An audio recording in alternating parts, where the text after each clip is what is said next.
Hello, everyone, and welcome back to EDCNC. My name is Samuel, and today I am joined by the man himself, Max Level EC, otherwise known as Dom. How are you, sir? I'm doing good. How are you doing? Great. Well, first things first, thank you so much for taking time out of your schedule and stopping by, hanging out. Glad to see you here. No, it's good to feel a little bit more normal. Been a little under the weather for the last couple of days, but no, it's always good to chat about this stuff. I could do it for hours. So Oh yeah. Well, I'm hoping that's exactly what we're going to do tonight, or however long you'll stay with us. whatever. But yeah, I got there. nothing better to do. Yeah, the old coof got a hold of you, didn't it? Yeah, I got yeah the COVID. Yeah, Yeah, but I'm also in isolation, so it's not like I'm meeting anyone tonight. yeah, no partying tonight. Well, so we kind of have. I just told him I'd like to, of course, talk multi tools and stuff, but there's not much of a topic tonight. We're just going to kind of hang out, chat a little bit. But again, thanks for coming by. But yeah, let's hear a little bit about you. And yeah, someone just said in the comments you're almost to 200,000 subscribers. 199,000, which is insane. So let's talk about that a little bit. Maybe how you got started off and like what brought you to this point? Okay, it's a good question. I mean, if it helps anyone get started, I'm always about willing to share pretty much anything about this journey if it's helpful. But like I think like many people out of boredom started doing stuff like this, like sharing stuff on the internet. And it's actually started with I was actually on Instagram first before I started a YouTube channel. That got much more popular, but it started on Instagram uh, with modifying multi-tools. And that started because I decided that I would quit gaming cold turkey. Like, and I mean nothing. Everything uninstalled from my phone, from Really? computers, everything. I mean, it was a really big problem. Uh, I have a very addictive personality.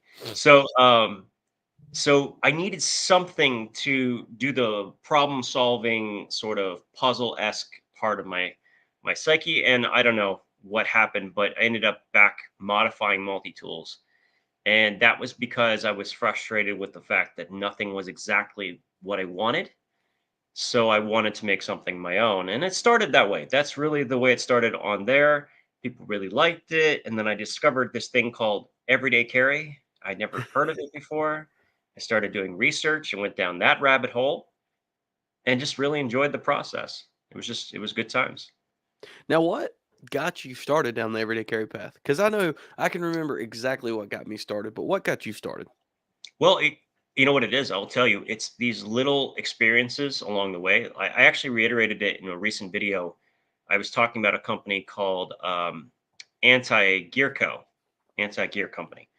And I had never done this before, because I was in on Instagram. I'd never done this before, but I bought the product because I watched a video from Accessorize Me on it, and I was like, that is perfect. It's a modular wallet system. I love that idea.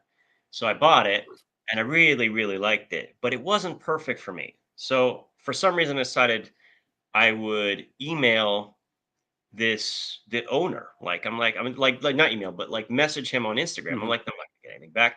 He got back to me right away, and I explained that I would like this little modification. And he's like, wow, that's a really cool idea. Give me your address and I'll send you some. You can let me know what you think. I'm like, okay. So you never know with that stuff. So he ended up sending me 3 prototypes to play with. He didn't charge me anything. He just wanted to know what I thought. Yeah. And that entire experience changed how I approached the people who make products in the community. Like it made me realize, oh, I should actually talk to the people who make the things that I love, Hmm. right? And it led me to meet so many people in this genre, whether it was knife related or wallet related or organizers. I mean, I met a couple of friends because I wanted to prototype some designs for like leather holsters. And then, I met Max Gondek, and he's a really good friend, really nice guy. Um, and we chatted a lot. I learned a lot from him. I mean, and then of course I just discovered this larger body of influencers. And of course, one of my first people that I ran into with Everyday Carry on YouTube was Taylor Martin, as most people do, because he's one of the Yep. big super big on that scale, and it just opened up the whole thing for me.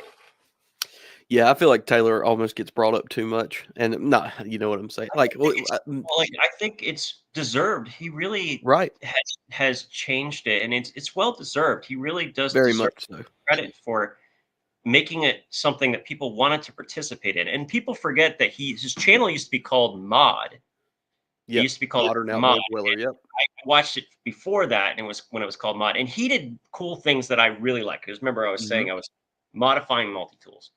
Well, he was doing things like creating his own key organizers and Yep. making like a elastic organizer with a piece of cardboard, which was really cool. And I did that, and I like that was cool. Yeah. And that's the kind of stuff he used to do. I Hmm. think, like me, he likes to tinker, and he likes to design and Right. participate in that. So of course, I was naturally uh, attracted to it. Yes, and of course, by too much, I don't mean like actually too much. I just mean he's so prevalent in a lot of people. Like Very much. Bernie's, like honestly, I don't know if he was. I would say he was one of the reasons I started my channel. The reason that I got into everyday carry was Wrangler Star on YouTube.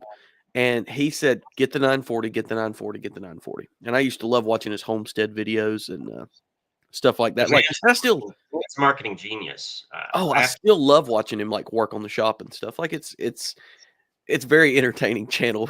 It's maybe well, some of he the focuses viewpoints aside sometimes. on what he does as homestead. When he just focuses on the what works and so on, he's wonderful. I mean, I Right. think the only reason I stopped watching him recently is just it got off the rails a little bit. He's He got definitely off radicalized, I guess you would say a little and bit, he's but taken the subject, and here's what the lesson there is: people don't come to hear your opinion on everything, and your opinion probably really doesn't matter. right. I mean, you have to tie it all back to some kind of value Mhm. and base that in some sort of context. The thing about Wrangle Star is he has an incredible amount of experience in various different things. I mean, he worked as I think he worked not logging, forest. Wildland firefighter. Yeah, right. I mean, he Yep. has a lot of really interesting viewpoints and perspectives. So Mhm. Yeah, interesting, that's what we'll call him. Interesting. no, I mean, but that's the other thing. I mean, the it's so important to listen and interact with people that you may disagree with, but give you a Mhm. completely new perspective. And Oh, I yeah, am a totally. big proponent of feeling outside your comfort zone. Right, and well, but that's what got me started, was I bought a 940, and then from there on, boy, it was on. You know, I started chasing "Man, I like this stuff, but boy, that Paramilitary 2 is really cool, but I don't need another knife, right?" Yeah, But then he's the reason why I bought this Ford peasant knife, and then I mhm, reached out to a representative who is the only single distributor in Canada for sword knives. I don't know how that all thing worked out, but I love that product. If you guys have never had one, Svord peasant knives. They're a New Zealand knife brand that's been around forever, and there's the simplest knife you can imagine, and they're just awesome. They're just sweet. And because I was looking at this, it was in this area of like traditional knives. I was looking at like Open L and all of that, and I think Sport is strictly better. Just my opinion. well, so that got me fired up into the everyday carry community, and then I bought a PM2, and then I kept buying. I was going through, like, pictures the other day, and it was crazy to see where, like, I went from having probably 6 or 7 knives in a Apache case from Harbor Freight to, you know, what's behind me, having to buy that thing till I have enough room to store all my stuff. It's crazy how, like, these things start out, but it's really cool. It's a Have you seen the wall of Milwaukee that I have? I've seen your garage. It's That's not terrifying. where everything is stored, by the way. That's like the organized stuff, and then the non-organized stuff is in like there's a Mhm. lot more stuff. The stuff you, like, actually carry or are doing videos on. Hey, we got some Actually, comments coming in here, by the way. Let's yeah. see. We got Landman EDC, one of the great content creators on here. He's actually on this channel quite a bit on lives. He said, totally forgotten about Mod. Wow. We got Palmer. He says, love Wrangler Star. These two are an unexpected but pretty sweet combo. Thank you, Mission Discovery. Neil Yeah, you- McKenzie says, "Hello, can't stay long." Well, hello, stay while you can. Chad said, "Biggest thing I've learned from YouTube is stay in your niche." Yeah. uh, what's interesting, I've been lucky enough to start to be invited into events now, and I've met some people that are way bigger than me, like Hmm. way bigger. One of the people I ran into at Olight's Fan Day was telling me he has about 4 million followers, I think, I want to say. And he has swapped his niche on his primary channel 4 times. Like, I Really? mean, completely different stuff. That's nuts. Okay. And it has been successful each of every 4 times. And I was fat. I wish he didn't have his card on it. I wish I had been taking a little bit more time to get his personal information, because what he has discovered about YouTube to be able to swap so streamlined between them.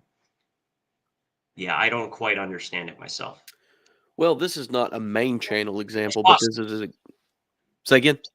It is possible, but once you Oh, switch, you have to stay in that for a period of time. You do have to do I'm that. well, like this isn't a main channel example, but like Matt from Demolition Ranch.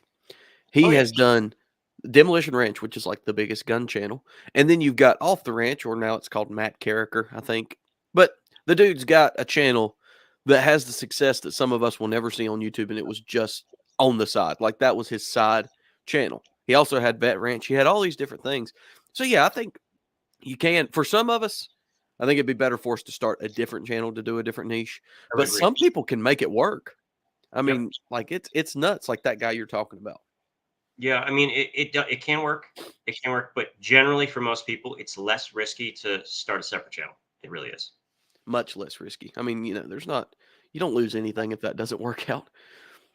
But No, and anyways, I I've gone many times. I have discussed, like, what if my got hacked and I lost all 200,000 followers and I had to start all over again? Would not bother me at all. yeah, Not even a little bit. And here's why. Once you understand how to interact and how to connect with people on YouTube, it's a skill set you'll never lose. mhm. And I think about all the interactive stuff too behind the scenes. I mean, my skill set is so wide now. It's really quite Yeah, amazing. so speaking of, like, events, how was SHOT Show? Well, we could probably spend most of the time talking about SHOT Show. I actually wasn't sure it was going to be a big success for me. Mhm. I knew that if I was going to make it successful, I had to limit what I visited and how much time I spent. So I stuck to primarily the EDC and knife related content and the kind of things that my channel would normally like want to cover and that kind of stuff. And honestly, I learned a lot. I had some incredible interactions. I made some phenomenal connections. It was great. And I saw a lot of new products that were Mhm. actually pretty impressive. Well, that's cool. How, now, are majority of the knife companies there? I know, like, Civivi, and, I did not uh see Kershaw. That was the one that I didn't see. I really? looked it up. I'm like, how is Kershaw not here? CRKT was there. Buck was there. Boker.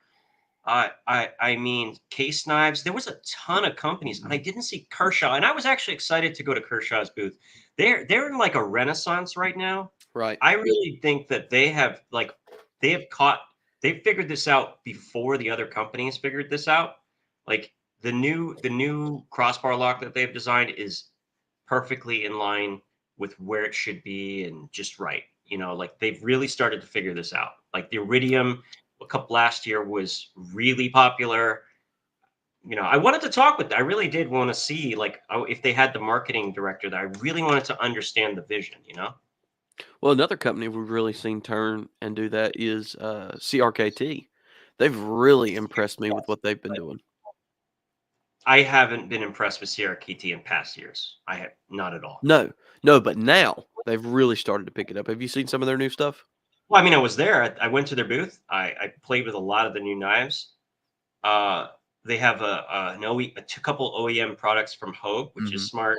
Working with Hogue is a very good idea. Right, Um, especially on those crossbar locks. yeah, very good. But what actually excited me the most is they had a really nice, excuse me, steel frame lock knife Mhm. at $60 in 14C 28N with a reversible clip. I mean, that's the combination that is the magic price Right. and general thing. I mean, it had good detent, flipper tab, cutout for multiple deployments. As far as I could tell, it was all of the right components. Like they Mhm. put all the pieces together properly. And this is what they must do if they want to compete with companies like We Knife Co. They must adapt. They got to stop thinking that it's okay to sell a knife at $50 in HCR. That's not okay. Yeah. It's just not okay. Yeah, and I And say, like, impressed by them. I guess what really impressed me is I went by their booth in Atlanta this year, and a lot of their new knives or renditions of old knives weren't assisted, and that really, like, that impressed me for KT. I know it's a low bar, but for a company that has been pumping out, I mean, just like Gerber, mainly a Walmart brand nowadays, like, now they've switched gears back to, "Okay, we're actually gonna listen to the consumer. We're actually gonna listen to what, like, well, what's making money?" I guess that's the case. Maybe, I they know they have still sell like good, but when the other companies are taking your market share, you have to either make a change or just accept defeat. You have two choices. right, and it's Now, like Buck. Buck had their biggest years, I think, last year. Biggest year. But, Buck, CRKT, and Gerber, I think, are all they might still be on top, some of the biggest companies, but they're missing out on that enthusiast dollar, which is quite a bit of money to be missing out on. So I think they're all starting to I pivot would towards love that. to see Buck make a decent, a $40 knife with proper ergonomics in the traditional Buck 110 shape with a cutout or a thumb stud with a traditional liner lock made in the United States. Like they haven't put the pieces together. You know what I'm saying? I'll take it. In fact, I'll take it for sub 50. Let's say $50. Yeah. Um, I'll even take it in Boss heat treated 420. I'll even take it in 420 HC. I'm Yeah. cool with it. And actually, it's Yeah. pretty decent what they do. Well, and they had Zach and Wild on board too, and I think that's a big thing. So Yes, if very they good. pair the fact that Zach is doing videos with them and working with them with some really great new products, then they'll take off. And I'm not going to say none of their knives are great. Like the 112 Slim, actually a decent knife. Like, is it good compared to like maybe what Civivi or any of these other guys are pumping out? Meh, but it is a decent knife. But if they took something like that, like you're saying, with modern materials, modern actions, and modern looks, then yeah, they could probably get something that would really land well in the everyday carry They're community because basically we're delivering rooting for these guys. I mean, they're delivering that, but they're delivering it as an import. Look, we just want what we really want is equivalent of like the K-Bar Dozier, which is like a really just well-rounded knife made in Mhm. America, under $50 with the good, just a good combination. That's all you have to do. And I got to tell you, Buck's quality control in that under 50 category is really bad.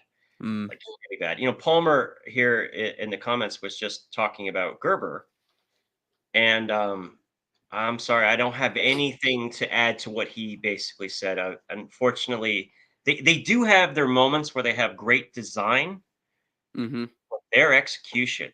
Whew. Actually, I'm very yesterday. critical of Leatherman. Everyone knows, like I am always on their tail, like just racking on them. But I don't even bother with Gerber or Sog because they're so far gone in many respects. If they need a dramatic change in order to be okay, So here's the perfect comparison of what we're talking about right now.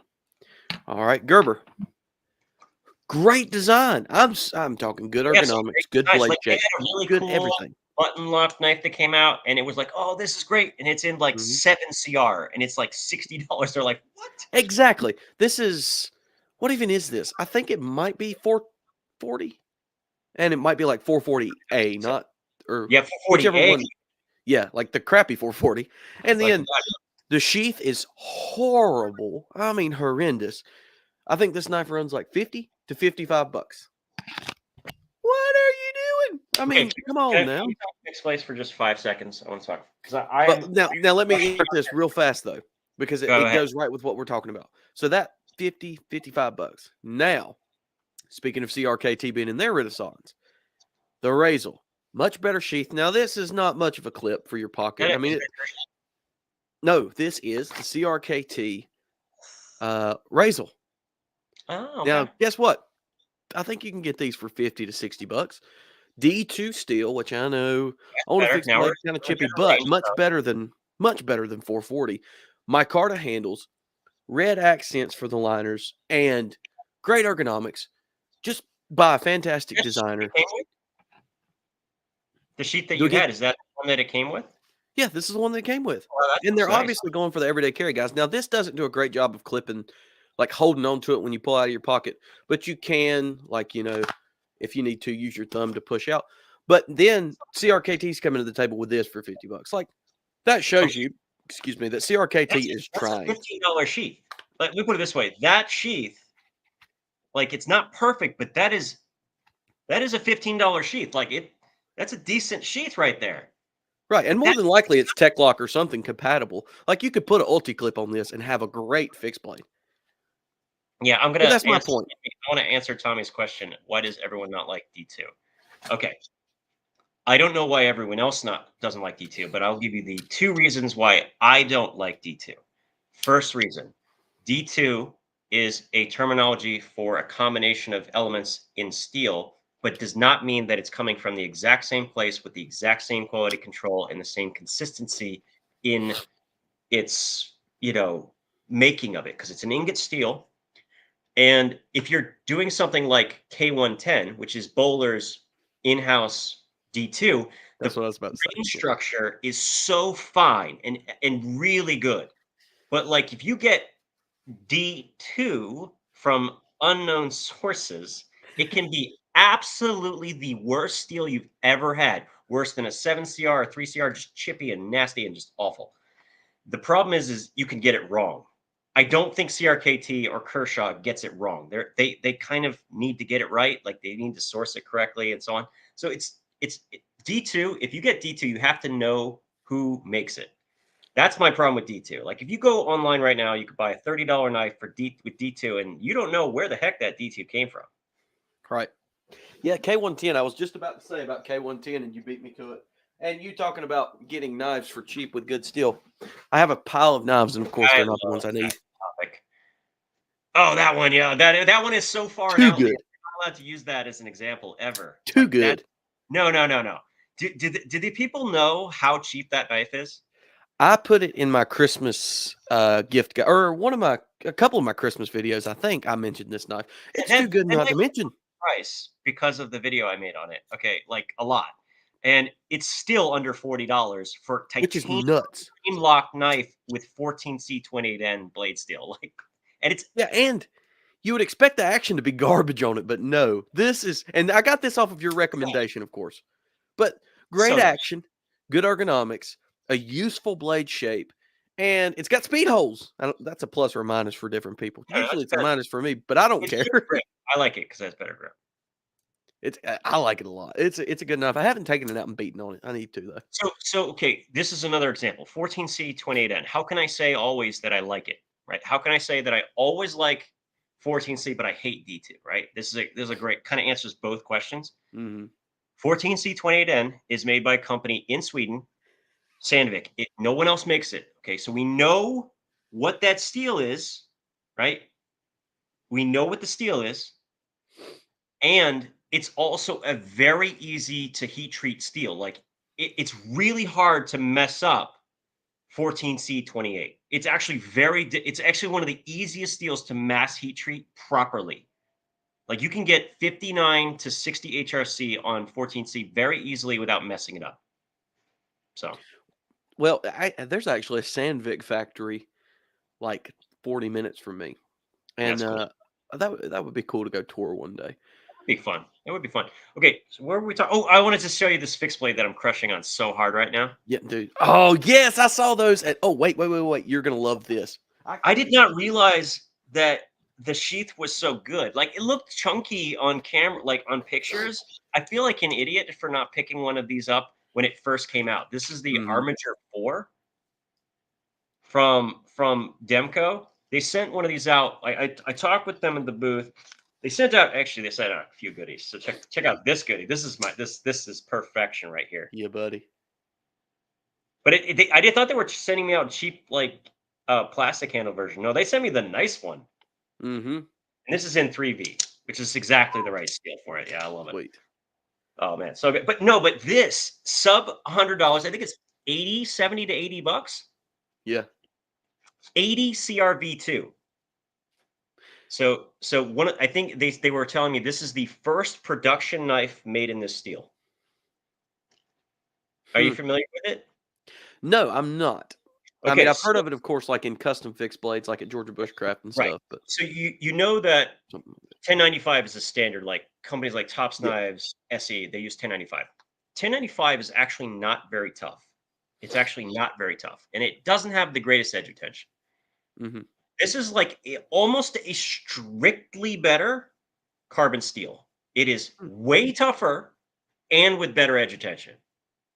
Like, and it's still an ingot steel, so it's like, you can definitely get it. It's just a more modern, just better steel, like period. Like full stop. There's no reason to use 1095 when this exists. And what's crazy to me is this is made in Taiwan, right? Made in Hmm. Taiwan. And by the way, I found out at Blade Show, and I'm allowed to tell people. I asked, they are making this in the United States Really? in MagnaCut. Oh boy. Oh, baby, you better believe I'm Oh getting one boy. or two of them. And here's why. This is probably the best sheath I've ever seen that comes with a knife because it's reversible. The retention is really good. And the way it's actually very rounded and very smooth. So you can do in waistband, you can do scout carry, you can do crossbody in pocket. Once I just got a package from Clip. Oh yeah. I am going to have so much fun with this next video because, like, the ways you can actually just because it's reversible, right? I can swap the sides without actually moving the clips because I can rotate the blade. That's cool. See what I mean? So So it's so I think yeah. this might be the most versatile EDC fixed blade. I mean, it's a little bit big for most people, so it's about 4 inches of blade, but this covers food prep, tactical, right? It does the full It'd range. be I a love. good truck knife, right? Really good truck knife. So I Oh, was yeah. at Smoky Mountain the day that dropped, and Yeah. guess what I got while I was there? What do you get? Oh, the baby boy. The little bitty version. Ain't it the cutest thing The ever? little one's cool, but I would have gotten It that is. exact thing. I like that one with the full serrations. Oh, I don't think they had those there. Maybe they did It though. might I'm be not a new. serrations guy. Might be new. No, but like But isn't it cute? makes sense. You get a lot of like performance for a serration in that length. Dude, this thing right here would be I mean, it's just now you might Awesome. not want to carry this in your pocket all the time, but it's No, such a there's great shitting. little utility fixed blade. Oh, you Yeah. totally could. But Oh, they do. it's so cool. I love it. Speaking of fixed blades though. Now, everybody on the channel knows that I am affiliated with Vosteed, but I'm affiliated with Vosteed to the point where they don't put a check in my pocket every month. So it's like I can be critical of them if I need to. But honestly, have you gotten a mink yet? I asked them. They're like, yeah, we'll send. I haven't gotten it yet, and I'm a little disappointed. Really? Frankly, I really want one. I I'll have to get one handled out to it you. at Atlanta, and I loved it. Like, I didn't like it. I loved it. This is a good This one. with an ulti Legit, clip like, is look, I'm probably not one of just the best. I like Boss Dude. It's legit good, and the price point is actually amazing. Right. What Yep. is it, like Nitro V. $60? I think 59 or 69, one or the Yeah, other. it's like 59 bucks with a proper Kydex sheath and a no, I don't like those clips, but Me neither. the fact that the two sides, this isn't. I'm such a snob with sheaths, and you have to be if you carry a fixed blade. The two sides come out and they flare, so if you're pushing it in, it kind of pulls itself. Kind of hugs it. Yep. Now, hey, have you heard of Wade? Wade Knife and Tool? What's up? Have you heard of Wade Knife and Tool? Wade Knife and Tool. I Mhm. can't say I have. So this is a handmade custom fixed blade. Fancy. He does all this by hand. $130. Okay. This is like this topic can be translated to knives or wallets. I'm going to tell you right now. It's an absolute travesty that people buy production fixed blades at high prices Yeah. and also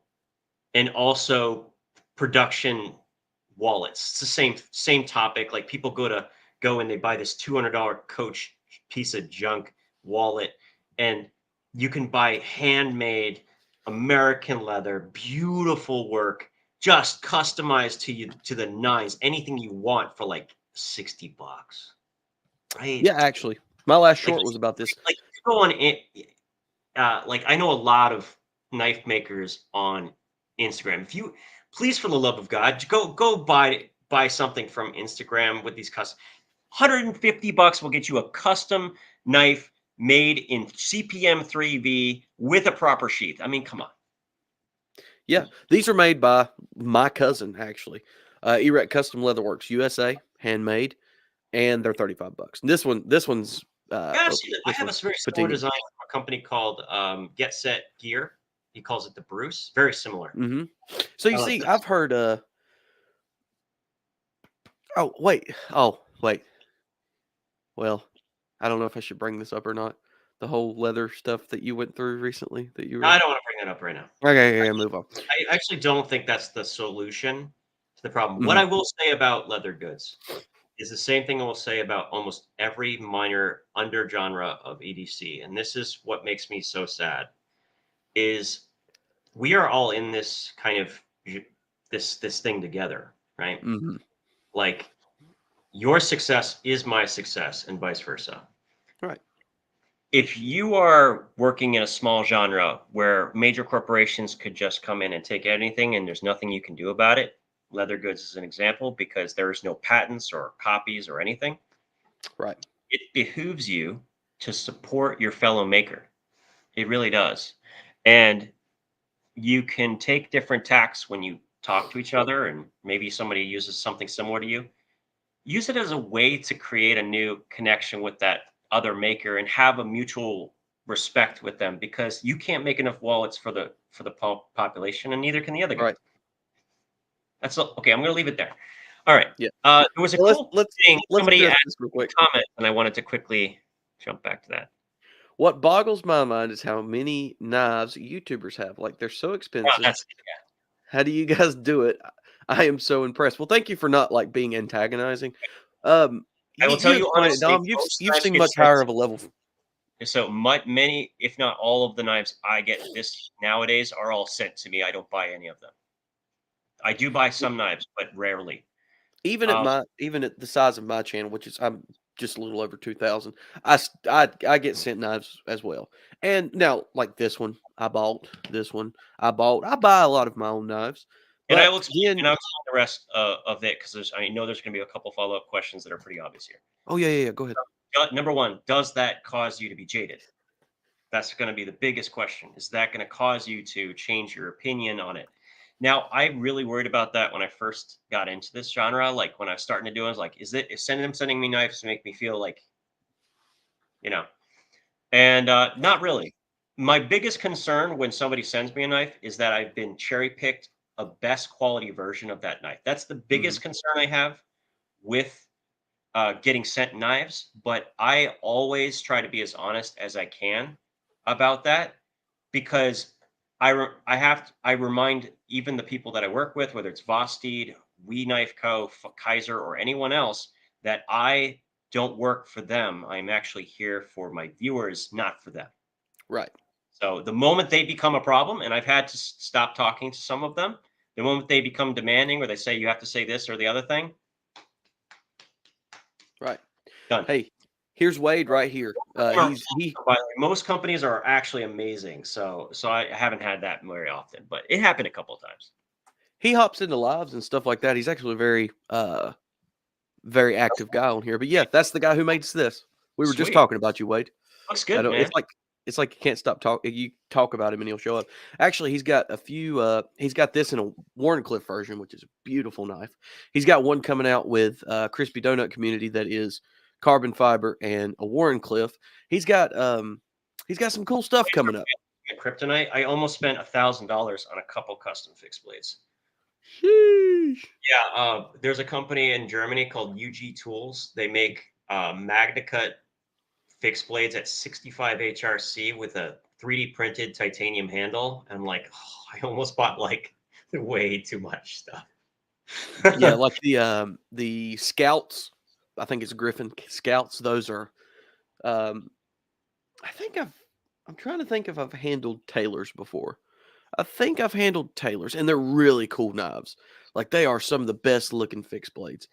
That they're so hot. But anyways, I'm like, I tell you, there's one thing that America does, and you could actually say we do the best in this. It's probably one of the few things you could say, but they could definitely say this: we make the best fixed blades in the world. Period. talking about Like the USA, value, and it's not everyone else's fault. We also have some of the best steel factories here in America, so you can buy crucible steels at a better price because you're not shipping out of the country. We have a huge advantage in that regard. Like we should never concede certain thing. Like we're making the raw product, we should always have the better finished thing. right? I Well, feel I've like got that. one by Malone. Another one, leather goods, man. A lot of leather in America is exported. Everyone talks about Italian leather. I think maybe I'm a little. I think American Eh, leather is a little bit better. That's just my thought. And I have very good Italian leathers goods, and I have very good American leather goods. I can't tell you which one's better, but I can tell you one is 3 times as expensive. Right. Yeah, I think there's a lot nowadays of people who aren't proud of. Now, actually, Chad Landman and I talked about this in a live. So we're to the point now where with knives, stuff like that, I don't care if it's made in China, if it's made in America. Now, personally, I would prefer that the knife I have in my pocket, if I've got the same quality, same price, same everything, be made in America. Just rooting for the I home don't team. care, and I don't have like a prejudice against anyone. I will say Oh, that. right, right. I'm not I saying don't that either. at all. But if you say something is the best, it actually has to be objectively the best. Right, It can't just be, oh, we're the best because we're X. Or that's not the right message, right? We used to pride ourselves on being the best in yeah, we would certain actually perform on it, and like it's we were. Like there was no arguing it. So I mean, and there's yeah, not look, but and we do still do a lot good, I don't think just you like you have were to. talking about. I'm just I'm just saying that just to be careful what you claim. That's all I'm saying. Mhm. Let's see. Wade says, "Oh, no, Wade was answering a question." But anyways, so yeah, but yeah, fixed blades, dude. I'm a big fixed blade guy. Here lately, have you seen? Speaking of American made, I think the sheath is made here in America. Leather, real nice leather sheath. My Carta handles A1 or A2. I'm not sure what the steel is, but you can get these for if they're in stock, 75 to 120, $130. For The something LT made. Wright Oh, I mean, LT Patriot. Wright. You say what you want about LT Wright. I've met the man at Blade Show. For someone as successful and as consistent, he's not an arrogant person by any stretch. He actually makes some very good products. Yeah, awesome. This I is one like of my favorite fixed blades. AEBL a little bit better though. AEBL that he makes is just some of the best. I If have you're lucky, never. This is my only LT Wright. Never got to test any of his stuff out. You I like stuff. have you tickled with slip joints a little bit? Any? If it's Not not played a with if any? it's a slip joint and it's not a Swiss Army knife, then I'm not interested. Have you've seen this one surely? The nail clip. Oh yeah, it's one of my favorites. I love this little guy. I haven't carried a multi tool in a while because of my everyday carry toolkit I've been carrying. There you go. Um, which I think you might like it. It's one of those things that I like conglomerated. I'll built it myself and stuff like that. But yeah, I like this little guy. I've started carrying it around more about every day with me. But slip joints, man, you've got to take a step in the slip joint I direction a don't little bit like. because they are killing it. Way too functional for that. Maybe. Just Like, being I honest, totally get that. it isn't a Swiss Army knife. It doesn't have a bunch of components. I'm not going to accept something non-locking. You seen this one? Oh, that's a classic. That's an old one, man. This is a cigar. This one's cool. No, It's I got the mean that's cigar punches. I pretty found cool. this one at a store around here that's been open for years. They have their Benchmades, like, to put it I think they sell about all their Benchmades for $70 cheaper than anywhere else because they've been, I guess, that long, or I don't know how they're working out. Maybe they're just completely undercutting the map price and just telling them whatever, or nobody knows. I don't know. But, like, you could get an Arrows there for, like, 425, $450 brand new. Yeah, ooh, what a deal. but but anyways, yeah, let's jump up and shout. Woo! That's what I've been waiting for. That's what it's all about. Woo! Okay, I have a hot take. Are you ready for this hot take? Something tells me it's not going to be that hot. I like it. There's no justifiable reason to spend more than $250 on any folding knife that isn't an intangible reason. Meaning that Yeah. you're doing it because you like the way it feels, the way it looks, what it gives you, like a feeling of accomplishment. It has to be intangible because you've reached a point where there's no functional advantage to a folding knife at that point. Mhm. In today's market, no matter where you buy it, there is nothing over that price. Like Well, right now, you can buy a Magna Cut Para 3 Salt made in America for 145 bucks. what? Yeah. You didn't Where's see the that Para at? 3 Salt? You didn't see the Para 3 Salt? I think I'd like heard that they were coming out or something, but I Oh, they're didn't know there. that they were already out. Yeah. Well, they had a first run. They sold out immediately.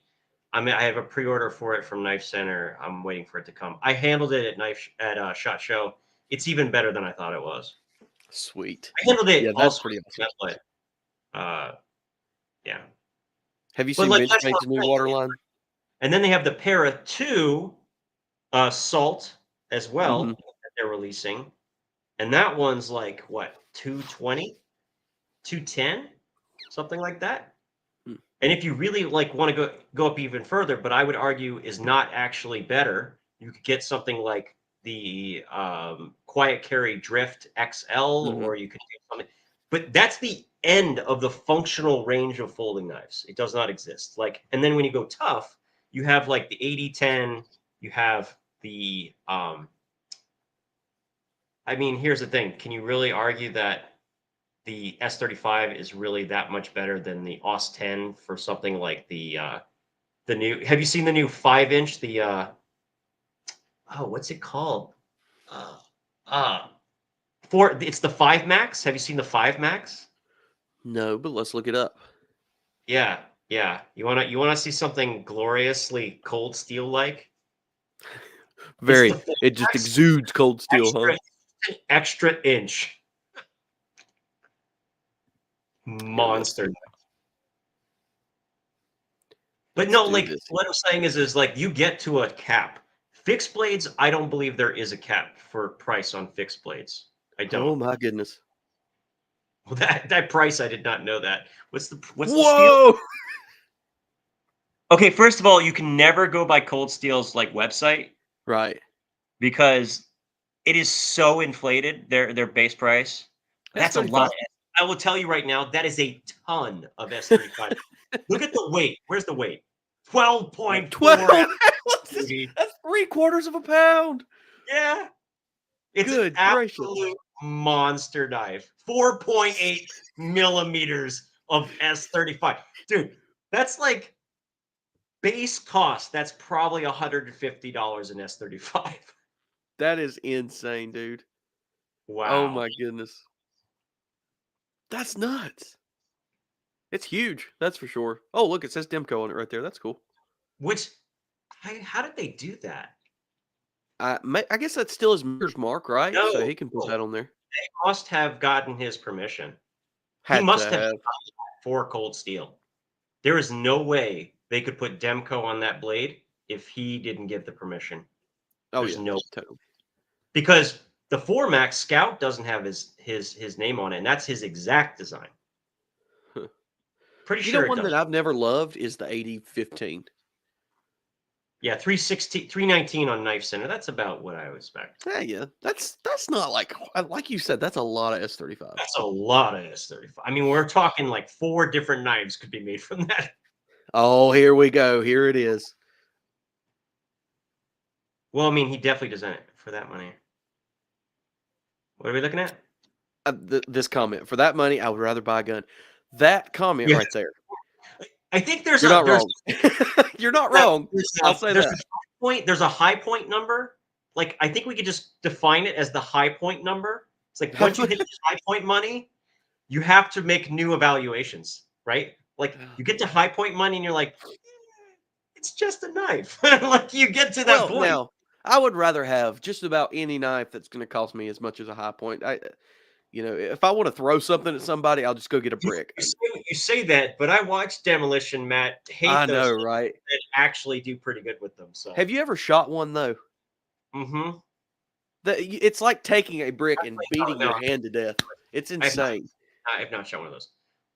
But I mean, it looks chunky and awful, but it's still probably better than what we were making, a couple hundred years ago. So I don't Yeah, a know. couple hundred years ago, we had sticks and rock, or like a bow. I can't even buy a gun. We might have a felon on our hands. Let's go. Oh, we had guns. I mean, we just. I mean, I guess it depends on how far back you go. I was actually in Italy in Florence, and I got to go through the armory at the um, Doge's Palace, and they had some of the most intricately carved, beautiful guns you could imagine, like just absolutely spectacular, Mm. Yeah, there's a lot of like pieces of art. They're just literally yeah, art, you know. it's beautiful. But I mean, how funny would it be to be walking through there and then you see like the Benjamin Franklin High Point with $100 bills on it? That'd be quite a thing to run across, wouldn't it? Anyway, but I think we derailed this conversation Yes, far we enough. did. I have no idea what we're doing now. But anyways, Yeah. oh, so speaking of leather and stuff, have you ever messed with wax canvas much? Oh, I love wax. I love wax canvas. You Have you kidding? ever heard of PNW bushcraft? I've heard it. Whoa, I've heard the term. whoa, where'd that come from? That was weird. Anyways, did you see that? Do you need a minute?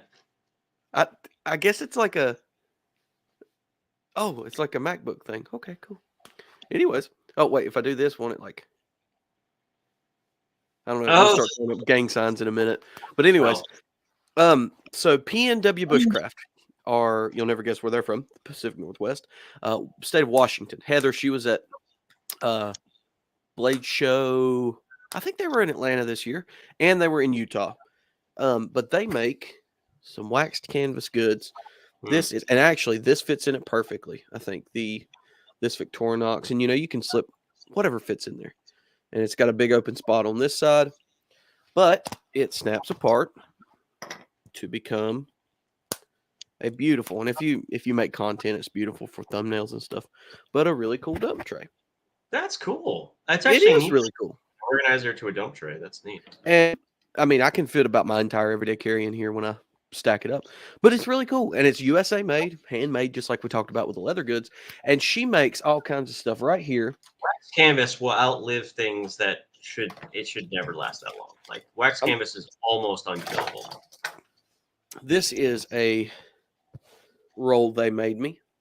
They make knife. Well, Carry Commission, Taylor's business. You know the knife rolls?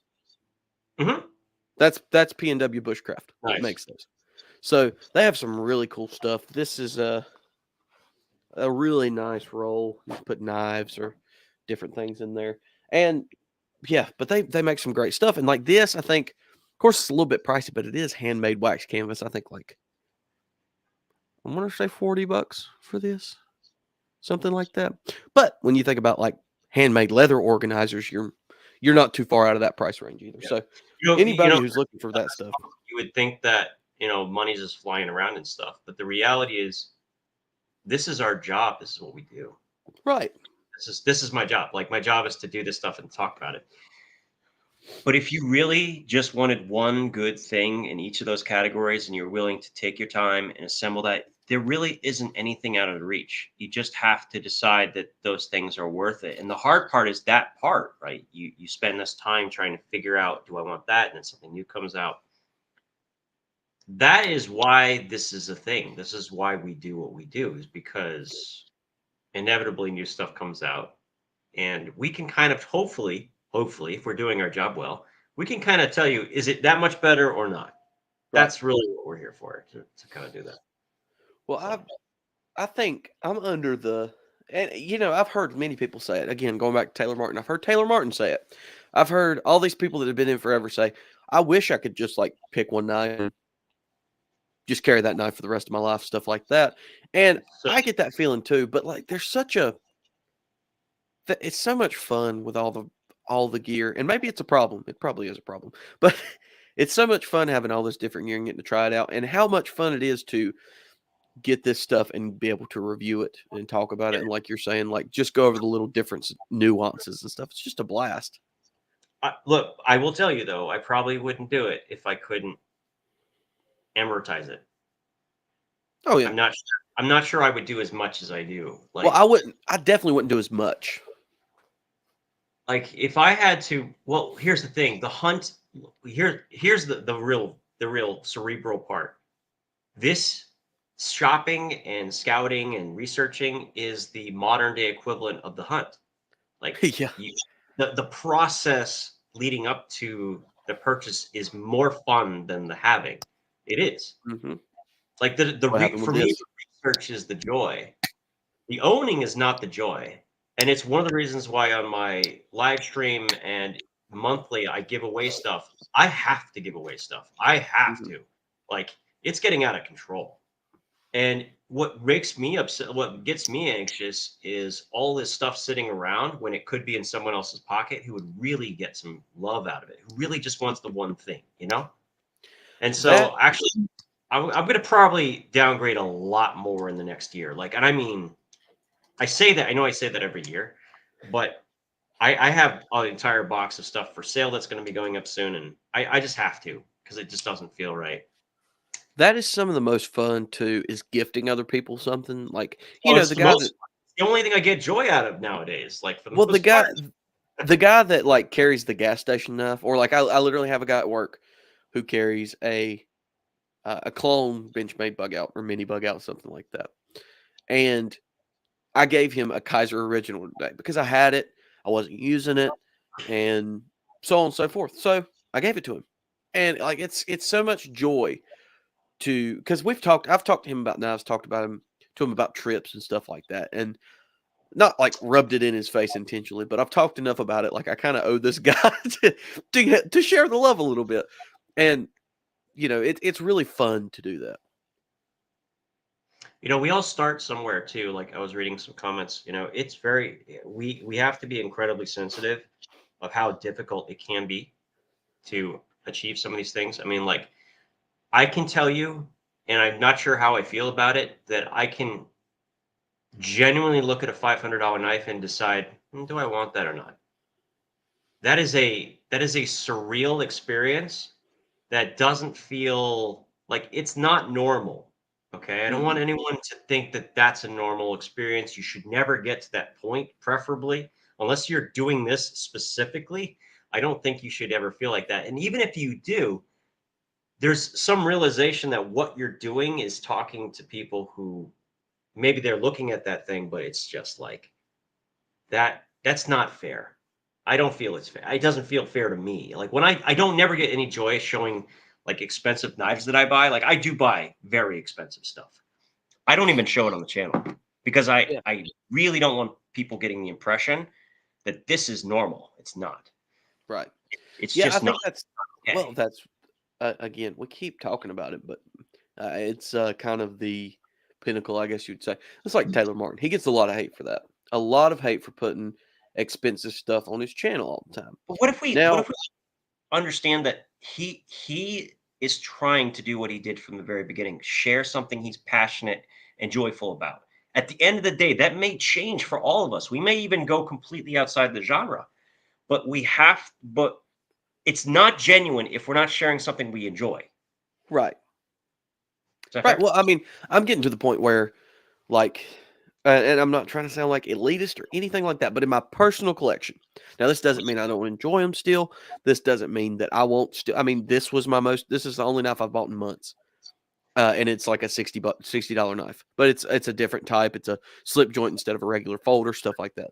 But I've gotten to the point in my collection now where instead of chasing a bunch of budget knives, like the 60, 69, 50, 75, $100 knives, I've gotten to the point where like, I see that knife that's $200 and I'm like, I want that. That's what I want for my collection because I've kind of pittered myself out on budget knives as far as what I'm getting for my collection for what I want. And so I totally see how that is a natural progression. It's like you want to get further and further and nicer things, stuff like that. So I totally get it. But people hate on him so much for it. But that's what he's into. And also, the dude's at the level now where that's what he's doing. Hey, that leaves the Designing budget stuff for you and I and these other guys. them himself. When you get CEO money, you have to look the part. Like Right. if I'll tell you a story. I was young. I think I was like 18 years old, But now, and well, anyway. I like good clothes. I like good fancy like, button down suit, the whole thing. Yeah. I was in this store and there was these absolutely gorgeous pair of leather shoes, like $200, 200 and something. It's a while ago. And mom's like, it's just not appropriate for this stage in your life. Hmm. It could be now. Like, in fact, if I were to go to a meeting with, I would consider it. Now I have other things I like to wear instead, but it's a real consideration. I mean, it's reflective. Now, I don't, there's something to be said for that. I don't know if knives really falls in that same category, but it's kind of a similar kind of experience. Like Taylor Martin is representing a lot. He has a lot to carry and he has to keep consistency and he has to stay motivated. And I'm really thankful for Ricky to join the team because he is a ball of energy, just a really good guy. And just it sounds to me like every time I see interactions, it looks like they're having fun. And I'm just so happy because I was worried. Taylor was looking a little burned out. Did So you I'm see kind of his latest reel? happy Ricky is there because like it looks like they're having fun. And I'm just super thrilled about that. Did you did you see Ricky's latest reel on Instagram today? No, but did you see Oh my the goodness. sticker? Did you see the sticker of Taylor Martin that I made? No. Because he was because Ricky was in the window filming Taylor Martin outside doing a hands down thing, Yeah, yeah, and yeah. Vero he didn't know video. he was doing film, so he walked by the window and he went like that. And I got the picture of just Taylor Martin's face without anything else. I'm like, oh, I am putting this. After this, he already said I could do it, but I'm gonna put it in the Discord. His Discord after this is gonna Please be do. Please yeah, send it directly to me too. I need that. so bad. Taylor's actually a local. I don't know, like, I'm North Carolina, he's North Carolina. I work in the city that he works in. And so So I've met with him on a few occasions, like met with actually Jordan, the co-owner of Carry Commission. Met him for coffee the other day, and Jordan and Ricky showed up a little later. That wasn't planned, but it just happened. But yeah, Taylor and Ricky, they're so goofy, it's hilarious. I left a I love comment on one of his videos. you gotta have your pair. Okay, so I just want to quickly Oh answer yeah, yeah, something good. in the comments. So Tommy Boy, when I have my next live stream, do me a favor, come over to the live stream. I do giveaways during the next live stream. Enter the giveaway, and then we'll go from there. Okay, because the way it works is when you as part of the giveaway, I get all the information. That's all I'm going to say. So just come participate, and I'll figure something out. Okay. All right. Yeah, I All do right. understand what you're saying. It feels that way, but And I just can't really I can't just derail this too much. But no, why did Ricky start an only? He did. well, okay, wait. Stop right here. Hold on. I I cannot Wait a show it on live stream. I can't show it on live stream, but go on your phone right now because I literally cannot show it on live stream. Go on your phone right now to Instagram and go look at Ricky's last reel on Instagram, and you're gonna lose it. I went the wrong direction. Let me go the other way. Oh, is he starting? Because like that would be the most viral, awesome thing ever. Your credit cards. That's the last reel of me you'll see without my pants on. What? Yeah, just Without click. without any pants on. Okay, I can't. I'm not going to do the audio right now, but okay. Well, I'll have to look at it later. Yeah, well, if there's any way you can watch it right now, please watch it right now. Do you have your phone or something close by? I do. I'm not going to. We'll do it. Okay. We have other things we Well, could be talking about. I'm yeah. not going Well, to. it's It pretty might be fun for fantastic. I me. wish It I won't could show be fun for everyone to watch me watch. it. Oh, okay. So we were going to talk about Shot Show a little bit. So, what was your favorite thing you saw at Shot Show? Uh, I'm gonna guess that next tool or whichever one of those guys had that modular multi tool. But let's hear it. Roxxon, What was your favorite thing? Roxxon Flex. Roxxon Flex. Okay. I didn't So tell us expect a it, little bit and I about was it. really ticked off at Roxxon initially when I saw it because I'm like, "You have my email. You and I talk, and I've already said I'm not sharing anything. Why didn't you tell me?" Like, I was annoyed, but also shocked. Like, I was like, "Where was this? Like, Yeah. when you could have told me about this thing. I would have been prepared. I was not prepared. That was pretty cool." Yeah, there's so that's something that I haven't dipped into much because I'm not much of a multi-tool guy anymore. Of course, I have this. Everybody should have one. The SOG Power Pint, great little multi-tool. It's in And my I'm top 5 best, budget multi-tools for sure. but I'm not a multi-tool guy. And I know you also really started a fire here lately with the Leatherman cutters and stuff like that. Yeah, and I'm still pissed at them, and I will not because okay, imagine you told someone this is my thing for you guys, so listen to this. Imagine in the knife community, you come out with you have the Civivi Praxis, it's in 9CR 18 MOV, it's $42, and the next year you come out, it's in 8CR 13 MOV, and it's the same price. How would you feel about that? How would you feel about that? Like, how long do you think Civivi could deal with the backlash? Right? Yeah. Okay, this is the Wait, wait, wait, sec. wait, wait, wait. I'm sorry. I was sending a text to my wife to bring me a drink. Run that again. I'm so sorry. I don't want to agree with you and not have heard it. What I'm That saying was a is, lie. Apologies.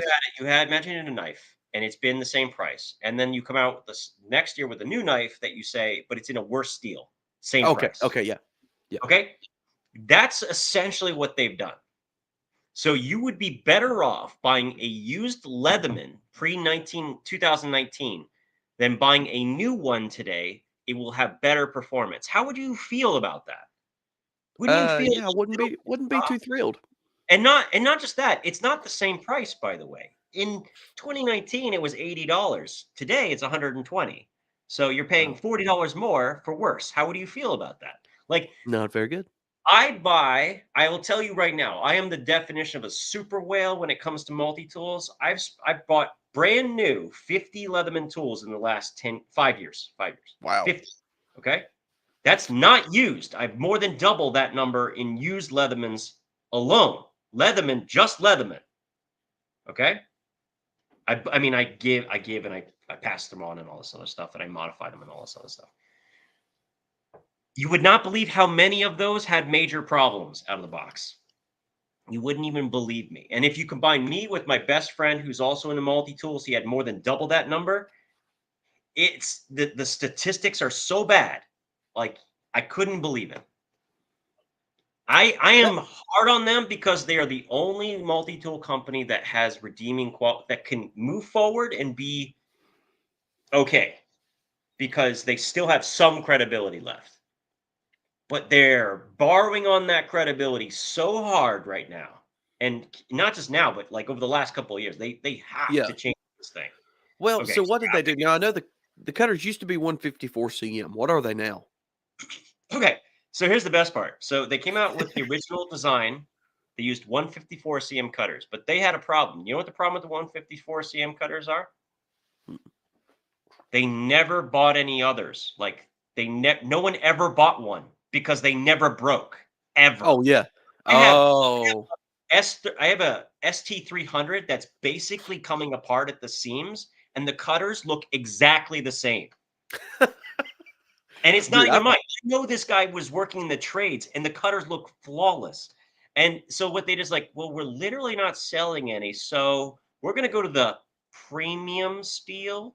And so most people never notice the difference because they're not in the trades. So the trades get right, shafted, but everyone else didn't notice any change, right? right, Because the other people are probably not putting enough effort to ever replace them. right. It became a problem because the new cutters are actually design flawed, like in addition to being badly heat treated in some cases. So it Well, has like a little curvature in the bottom. So there's a gap where exactly where you would drop a wire in and cut it. So it doesn't cut clean. what? There's an actual like gap, like a little hole, like between the cutters because they went from being straight edged in 90, so they pass each other and then there's no gap to being Yeah. like this. So it looks like that. Oh, sorry, like that. Yeah, trying to get. So it's so dumb. And like what engineer did this and said, "Oh, that's fine." And by the way, it's not the arc, it's like the whole lineup. Every Mm. replaceable cutter is awful now. Huh. Yeah, Yeah, because so bad. I've put my rebar. That's the only Leatherman I have, other than like a micro on my keychain. You know what's really But hysterical? So I broke my cutters on camera. Let's see if I can yeah, yeah, on that's what I was referring to. That video. they sent me new cutters. Now I made a video about that, and I was all excited because the new cutters that they sent me specifically to replace these were proper with the 90 degrees. I'm like, "Oh, they're fixing it. It's Oh great." no. Come to find out, they did that just for me. Oh, come So I'm on. doubly pissed now. Like, now I'm really pissed because I told people, "Oh, this is great. They're figuring it out. They're getting it enhanced." Now I have a video up saying that, "Oh, they figured this out." And then I hear from everyone down in the comments, "They replaced mine. They gave me the same ones. They replaced mine. They gave me the same ones." They kept saying it. And I'm like, "Oh, now I feel like taken advantage of, and that's not a good feeling." Well, that really bothers me because it's like we've got some of these companies that really work with creators and do it like Worksharp. Worksharp is, Oh, from what love I've work. heard, like Oh, the best company to work the with. best. Big I Idea love Design. They they, work by with a the lot way, of different creators. okay, this is something to look forward to. They give the best creator gift packages you've ever gotten in your life. The first one I Really. got had like whiskey in little shot things and the paraphernalia. I was like, I love this place. They're so cool. I was at in Atlanta where we Like, met this year. yeah, I already own a ton of workshops. I already like their products. I mean, this was like, oh, Yeah. okay, like this is hard. Like sell something I like already. It's like, Well, okay. I met him in Atlanta this year, and I hadn't even hit 1,000 subs in Atlanta this year. You know, we met in Atlanta, and you guys helped me with stuff like that, but I was still like 900 and some subs. Well, I go up to the guy at Worksharp and give him my card. I think, you know how it is. Like, I don't have much credibility, but I throw my name out there. And I'm like, yeah, I have the precision adjust. I love it. And kind of like hinted around that I have a channel and stuff. He's like, well, reach out to me and I'll send you the upgrade kit for it or something like that for your channel. And I wasn't like begging, or I don't know that I was even implying that I wanted one really, But you but I gotta just kind of ask. threw it This out there. goes back to what we started with that interaction that caused me to actually try, just ask, and you'd be blown away. You'd be blown Absolutely. away because they're more than willing. Most of these companies are more than willing to take a very low cost risk for them. Hmm. Giving you product is a very low bar. Like Right. it's such a low cost for but what could eventually be like lots of money in free marketing. Right. Such a low bar. So, Yeah. But especially companies anyways, like they sent that out. anyway, go ahead. Super cool. No, oh no, I was just saying, like a channel with not even 900 subs, and they sent me out the Precision Adjust upgrade kit. That's so cool. And Like now, right now, that's an you have awesome company. 900 or over 1,000 or whatever, 2,000. So, congratulations on that. Thank you. Um, as I was telling Samuel, the first 1,000 is by far the hardest. Definitely. Nothing compares to the first 1,000. The 10,000, it's like, oh, I'm at 10,000. It's shocking, but the first 1,000 is absolutely like the biggest accomplishment. So, yeah, well, look, I refuse to pull punches on Leatherman. I buy all their products. No, they don't send me nothing. Right. And I will tell you, it comes from a position of love because my first tool in 1999 was a Leatherman Wave. I carried it on my hip as the only cutting implement, no folding knives on my hip every day for like 7 years before I lost it. I was so upset. I was like devastated. And it was an experience I will never forget, and I want everyone to have that experience. I want everyone to have the kind of experience I had because it was life-changing, absolutely life-changing. Let's find this guy. Speaking of smaller I channels. actually bought a second, Leatherman Arc because, I'm a glutton for punishment. Uh, but no, I bought a second Leatherman Arc because, number 1, I wanted to see if they changed the cutters on it, and I wanted the chance to, make that comment that they sent me specifically the cutters. I kinda wanted Jesus to dig Christ. that in a little bit. And hey, they can't be too upset. I mean, I'm paying you $200 or $230 for me to be able to make that comment. I mean, what do they got to say? Well, when companies start like being dishonest like that, that's It's rough. not being dishonest. I want to be clear. They are not being dishonest. They're not being communicative, and they're being reactive without being proactive.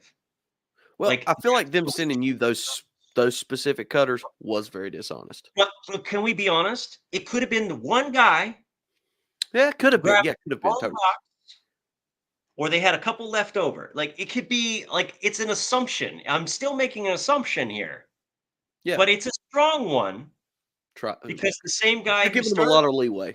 got me started on it, he got the crappy ones. So I don't know. There's no telling. Uh, that's Yeah, giving them a looking lot at of like leeway. something like a heirloom, like a buck 110 that you're oh like hit right there. Ugh. Like there's some I have a knife in my collection. I would throw every knife away I own to keep. And it was one I found by accident while digging through. I lost someone and I didn't know if it was going to what I was going to find in this place, and I ended up finding this knife that we bought together. We in Chesapeake Knife and Tool before they ended. Like I was there when he bought it. It was a Benchmade 940 when it first Oh, came out back wow. in, and he didn't carry that much, but like I was there. I was there for it. And like so it was really special to me, and I still have it. I would throw every single knife I own away right now, like without even hesitating. Preferably, I'd give them away. I prefer that. Right, You know. right, right. Anyway, but every knife, not a question. And so, yeah, I get it. I can't carry it. Like it would devastate me too much to lose it. I will tell you right now. I can't.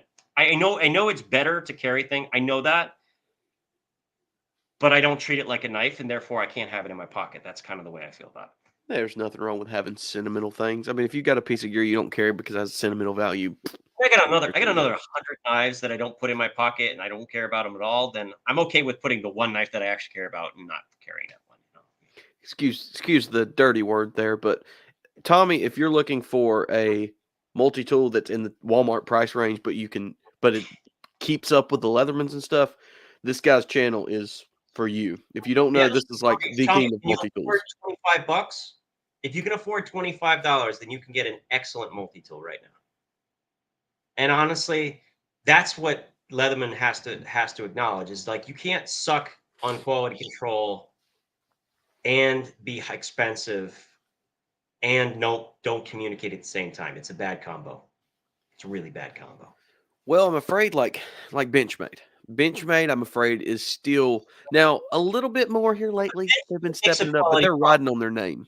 Yeah, but Benchmade makes a quality product though. That's right. Yeah, that's a good And point. they But the have a thing is, very like, good quality. They take care of their customers. So yes, it's expensive. Yet I mean, way expensive. I didn't even show the videos I shot at at shot show. because I was so in shock by the price point they mentioned on their thing. I couldn't even like react.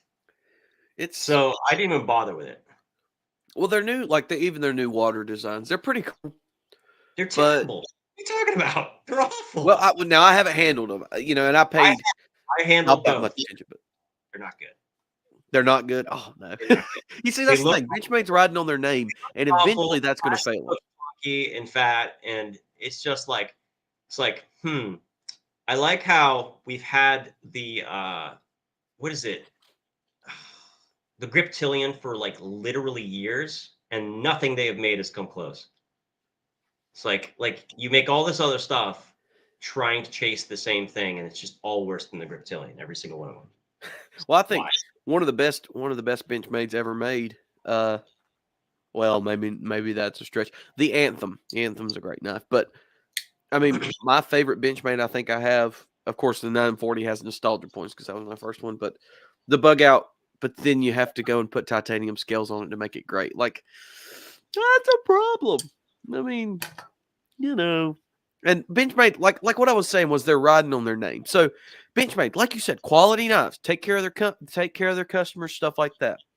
But they're still riding on the fact that they Well, no have a one. butterfly on the logo, and they're Let's not be making real. too much. My opinion doesn't matter, right? Like, let's be real. My opinion doesn't matter on anything. But one thing I know is an absolute certifiable fact. And if anybody listens to this who's starting a company, is in a company, whatever, please listen to this. There is only one thing of value in this world. If you are a company owner, your credibility. Nothing at all comes even remotely close to the value of credibility.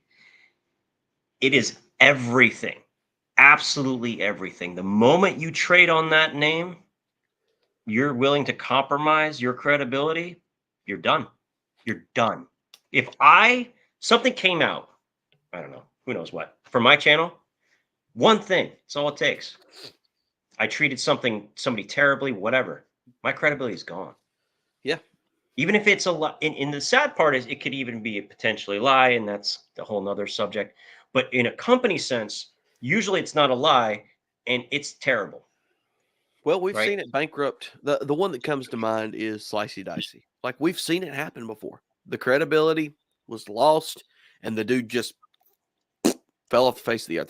Do you know that story, Slicey Dicey? No. Sorry, I was reading The comments. YouTube channel. Oh no, you're good. You're good. Slicey Dicey was a channel. Actually, I think he was buddies with Metal Complex, and a channel I enjoyed watching personally. Very like laid back New York guy.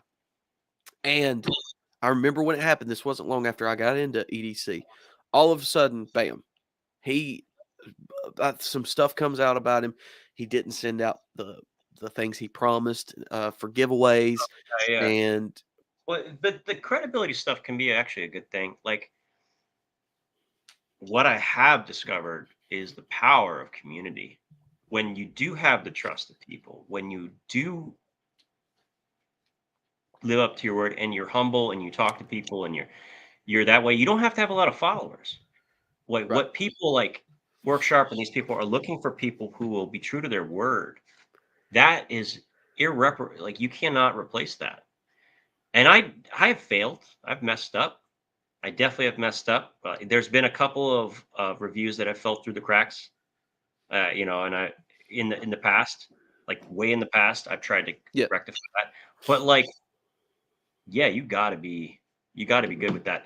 I mean, I've been so lucky. Like, I actually got to spend a bunch of time with Ben Peterson when we were at Shot Show. He's just such a good guy. Yeah. And it's like and he introduced me to some new people Mhm. that I have known and watched YouTube videos on. I'm like, my God, what a cool job I have, man. I get to meet Oh, these people. dude. I love my job. My job is So great. Atlanta was my first real. Well, so okay. So how I got started going to all these things was, Joe Flowers. Oh yeah. Oh So yeah. Joe, I'm at Joe I'm at is Smoking. Oh, go ahead. oh my God, Joe. Fucking Joe. Joe's the man. He is a walking Probably ADHD case. one of the nicest people you will ever meet. We need to bottle whatever the hell he's on. I don't give I need ADHD, man. I'm telling you, you've never met a man with more energy than Joe never. Flowers. Like also you've never met a man you could find. Like he is impossible to find. You ever Oh tried yeah. like 4 times I ran into tried to get to him at Condor's booth and he's off like fluttering over here and he's fluttering over there and it's like, oh, you're killing me. So Andy does photos for Georgia Bushcraft. Have you ever been to Georgia Bushcraft, by the way? No, but I will tell you something in a second. Let's answer some questions. We haven't done much. Well, 1 second. So Go Joe ahead. Flowers is big time at Georgia Bushcraft. Teaches classes, does all that. Andy takes the photos for Georgia Bushcraft, Oh and yeah, yeah. he's right. Like at night, we all sit around the fire, we hang out, we Nerd. talk. Looks like Joe Dude, Flowers. Like, he'll run by. He ran by one night. First time I ever went to Georgia Bushcraft. I'm sitting around the fire, hanging out with the guys from Grim Workshop, the workshop. guys Yeah. from Carry Commission, and who else was there? I don't know, but quite a few of us sitting around the fire, hanging out. Andy was sitting there with us, and all of a sudden, I'm sitting there, and Joe Flowers runs up. Hey guys, what's up? Pulls a bag of cigars. He Got allegedly from got.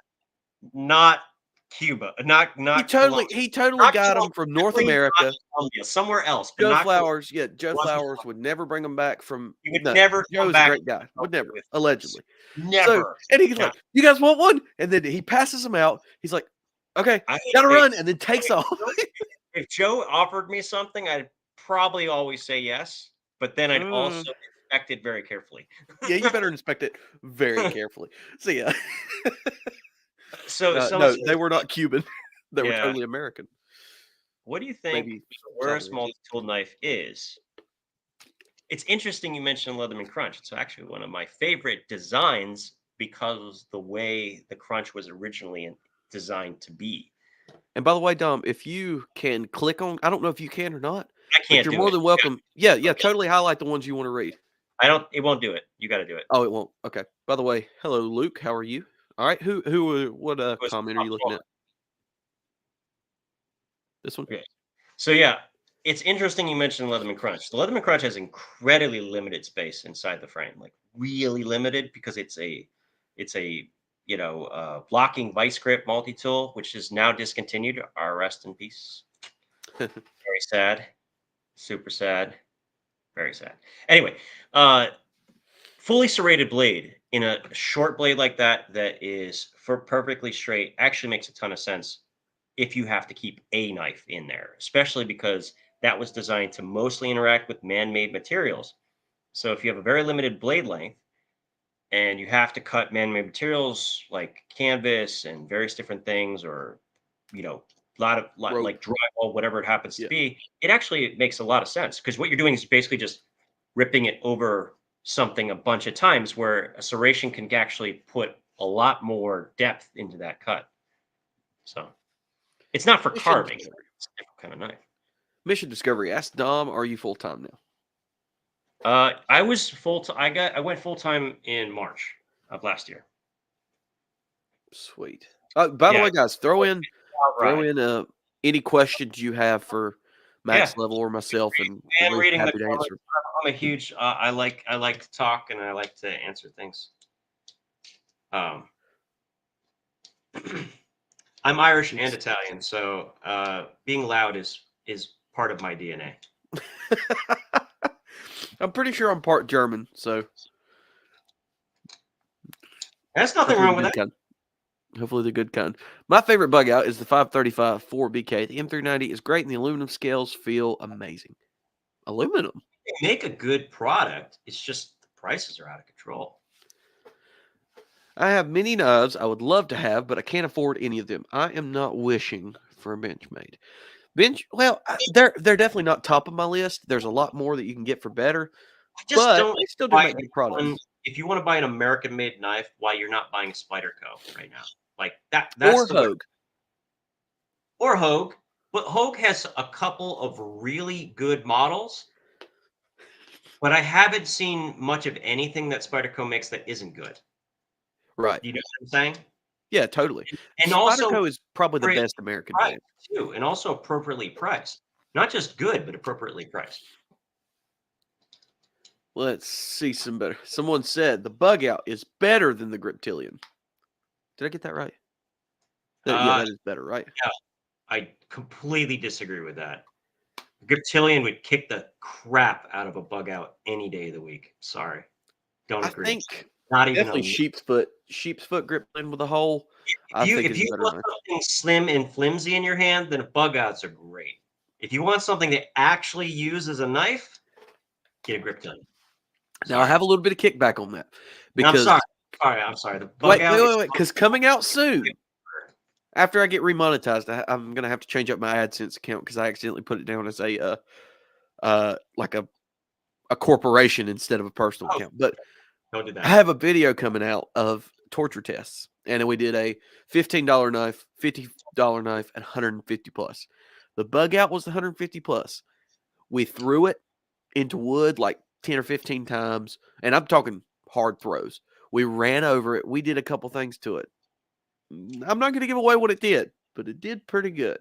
No. I mean, don't get me wrong. I watched Dutch bushcraft knives actually baton with the bug out, and that's Mhm. great. But do you think the bug out is ever going to do better in that test than a griptilian? That's a No. good point. I don't think so. So there's a couple of really good questions in here. So yeah, Andy, I will see you at Campfire Co-op. So I'm going to demo days in March. So I will be seeing some people Oh, there. are you? Yeah, I Dang, am. I'm not going to be there. I'm going to be at Bad. Smoky Mountain All right, that man. weekend. Sucks to be you. Great. That's great for you. Oh, yeah. Oh, kiss my So ring. Kathleen asks, Dom, is Workshop still the best sharpening system? That's a really good question. Oh, that's not the right one. Sorry. Where's it at? There it is. Um, This is a really interesting topic, and actually, I was talking to Jared over at Neves Knives, and he is the man to ask. By the way, I am not the one to ask. In fact, I will let you in a little secret. Do you know the last time? You know what the last time I sharpened a knife was?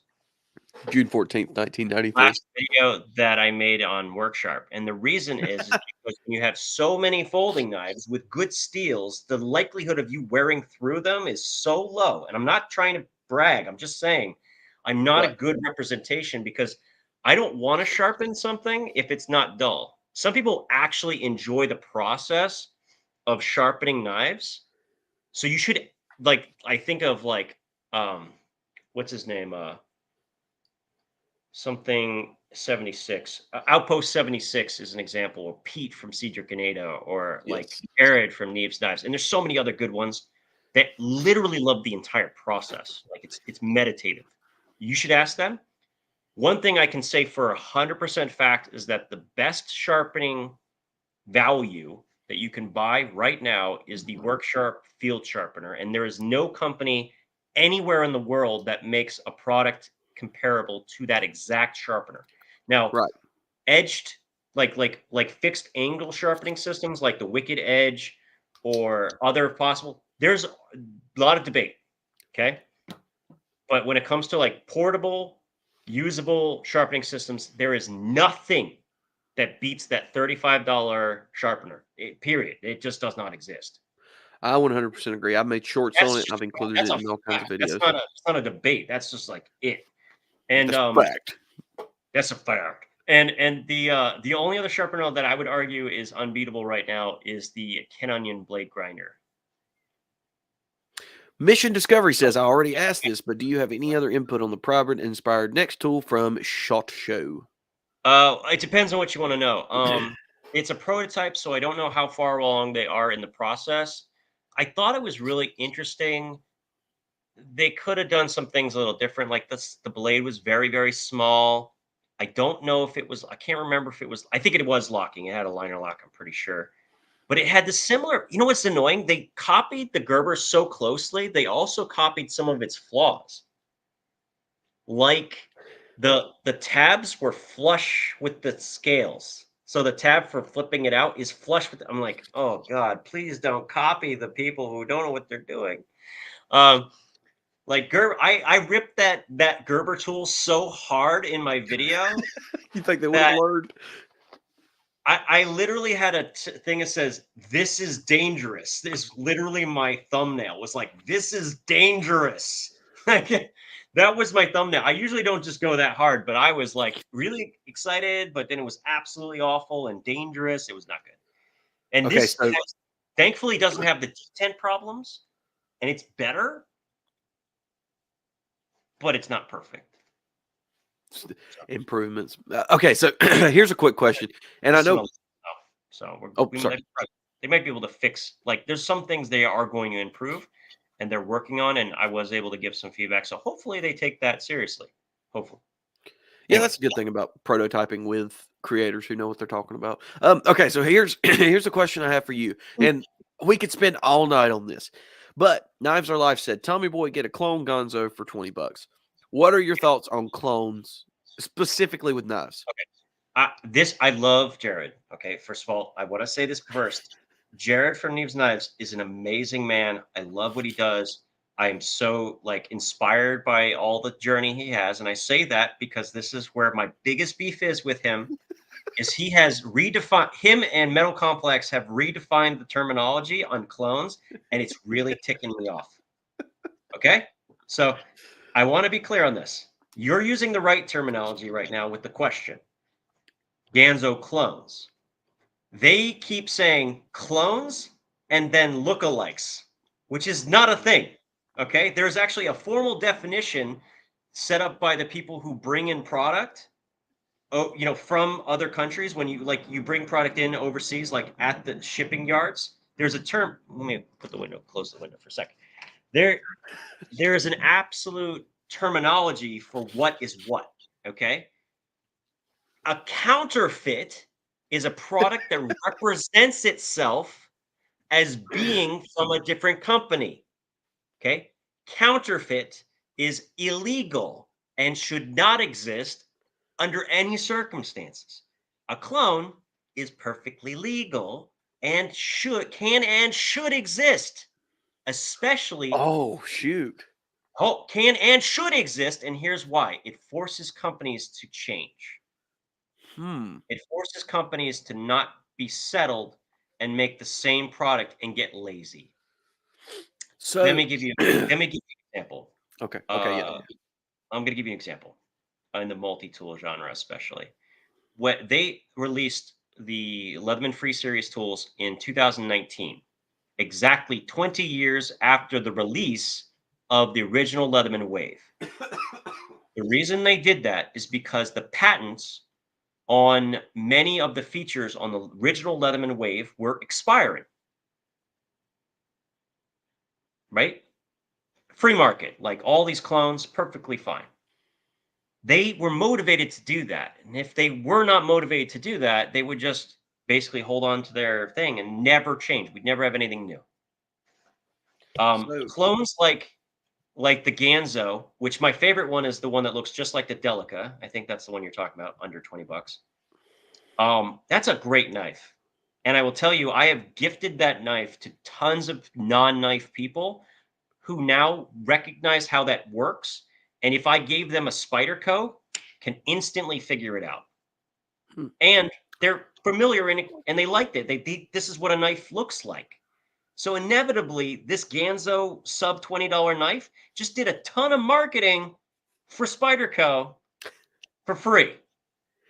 So okay, I'm gonna have to He started on say this. Spyderco's hole. Don't do it. No, so I'll say this. I agree that a clone is better than having no knife. I totally agree with that. But I have to disagree with you on like what Gonzo doing being okay. Because I totally understand the point you're making of they have competition because of this and that. I don't think that should come from people ripping them off though. Now I know it doesn't have the Spider Co stamp on it. I know it doesn't You're have that, but making wait, them wait, off. wait. Let me finish my Harder point. right 1 second. I know it doesn't have the Spyderco logo, but it is obviously the same design that Sal and Eric Glesser came out with and put out. I think the How long ago? competition, How long ago was right, that exactly? right. But I think the competition should come from the Vosteeds, the Civivis, the Benchmates, the Gerbers. These other guys should be pushing like the Deca. You think Benchmade would have upgraded the bug out? Excuse me. Well, there's two directions. I think we lost your audio. So I'm gonna say it while you're silenced. Haha. So there are two directions that you can take as a company making product. You can make products for profit, or you can make products to build a brand, right? So companies that are trying to build a brand have to be much more conscious about what kind of things that they come out with. They have to be sensitive, not just to things that are trademarked or copyright. They actually have to be sensitive to the perception of the consumer, right? For it. Olight's a great example. They're very, very careful about what they do and what they cover. And the thing is companies like Ganzo do not care. They're going to get you a product that is an insane value that might be similar to that thing, a clone, and you're going to buy it because it's a good value product at the end of the day. So there you go. And God bless. You know, that's capitalism, baby. That's what it's all about.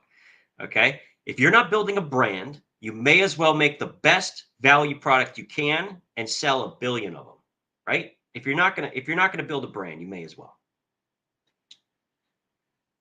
I don't think it's great, but can we be honest? Who is the consumer that is going to buy the Ganzo, who now you're convinced is going to instead buy the Spyderco? So you're going from $19 to $90 for a Delica? That is not the same consumer at all. But if you want that person buying the Ganzo to be the person buying the Spyderco, you have to start with something that is good and cheap. You can't start it like, you're not going to go straight from here to the Hogue Deca. It just doesn't work, right? You got to start somewhere. Nope. Can't hear you. Can you hear? You guys can hear me though, right? Just out of curiosity, let me know in the comments.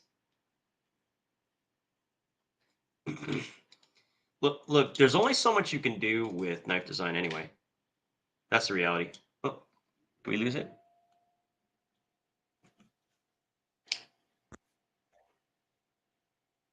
We have to say goodbye? Because I'm not seeing any comments coming in either. Oh, wait, here we go. Can you hear me though? Aha. Sam's going to mime the rest of this video thing. He's just going to he's going to write stuff on paper and he's going to hold it up and be like, hey, no, but yeah, so that's the whole thing with the counterfeits versus clones. And let's be honest, we all know that I can talk nonstop. So if needs be, I can hold ground. No, I can't hear you yet. Sorry. How about now? Aha, there we go. Boom. Ah, we're back. Okay. Now I can't hear you though. Doggone this thing. No, you can't hear me okay. now? I'm sorry. My microphone's died and they're being weird. Wired so I'm connections. entertain them, Dom. I'm sorry. Yeah. Oh, I can hear myself talk. Like, it does not bother me. This for a minute. So, what do you think How of 10 embarrassing. 14 MOV? It's a weird steel because I can't quite put it. I don't know where it fits, and they charge a whole lot for it for some reason. Like, it seems to me like it's strictly worse than 14C28. Like, I can't think of a reason why that even needs to be a thing. Is that what it is? A Chinese version of VG10? I don't know. This is so bad. Why So can't I here's the hear other you? thing. Here's the thing. VG10 is kind of an outdated steel too nowadays. I'm pretty sure 14C and Nitro V both have better edge retention and more toughness and better corrosion resistance. So yeah, there you go. So can you hear me? Yeah, I can hear you. Thumbs up if you can hear me. I can't hear you. What is going on? This is funny. This is this might be hear no brought to evil, end. see no evil. Hold on, I can't hear you. Hear no evil. What is going on? Get down. No, this is What the exactly heck? like Hear No Evil, See No Evil, actually. If you've not seen that movie, okay, please listen to me. Everyone here, your job, your homework, go home and watch the best comedy movie maybe ever made. He could be Hear spilling like No Evil. propaganda right now, and I would have no idea. So VG10 is a reasonable steel, and if they can sell it cheaply enough, then I'm all for it. It just doesn't really compete with the 14C.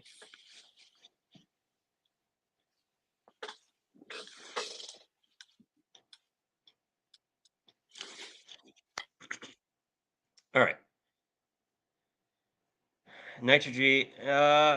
So it is and it isn't. So Nitro V is not exactly the same as 14C28. From everything I've seen, 14C still trumps it in almost every category, except edge retention, and there's some conflicting, there's some data. We might be back. Can you hear me? Can I hear you? Yes, yes, Oh my yes. goodness. Okay. Well, I'm sorry for the downgrade in audio quality, guys. No, Goodness. but you got to figure it out. So that's important. Okay. Well, I'm going See, to be talking like a TikToker from now on. this is why you have to have a backup. Yeah, I should have prepared. There I you should go. have had those charged. How No, stupid. to be fair, it's almost been 2 hours. Fair. So, So we can end this whenever you're down to hop off. I told you, I don't care. So Maybe let's at least try to make it 2 hour mark. How about that? yeah, we're not gonna go past 2. Let's do that. Sounds good. But I want to answer is any questions that you guys had. Not that I'm an expert. I know this is important. I am not an expert in anything. Like literally, not an expert, guys. Not an expert. I am a very good researcher, though. I We am will not a good pretend to be expert. experts, but we Very are good not. researcher. Right. We pretend. Expert is someone who does something repeatedly and has a specific viewpoint on that one aspect, right? How long till the new Superlock knives? That's a really good question. I'm like asking the same question. Like, come on, more Superlocks. They're just so good. Here's the most important question we've gotten all night. Like, can Vosteed talk to Snex so they can make a Superlock? That would be amazing. That would now. That would be legit awesome. UA is Oh my God. working on a really important or really awesome knife or lock, and I'm really excited for it. Oh, they're making their own. That's neat. No, it's not like a super lock. I don't think. I know, but their own lock design. Yes, and it is super awesome. Well, he showed it off in Utah, so I can talk about it. It is very similar to, as far as like the operation, is similar to the cross. What is the name of that lock? The deadbolt. It's on the CRKT Yeah, deadbolt, where it's like a pivot lock. It's similar to that in actuation, but not in lockup and stuff like that. And I am super like the excited for Truffles that. knife. Which one? Is it like the Truffles knife? I don't know which one you're talking about. Where it's like a liner lock, but it's actually with a button and it No, goes there's a the way. completely differently engineered one.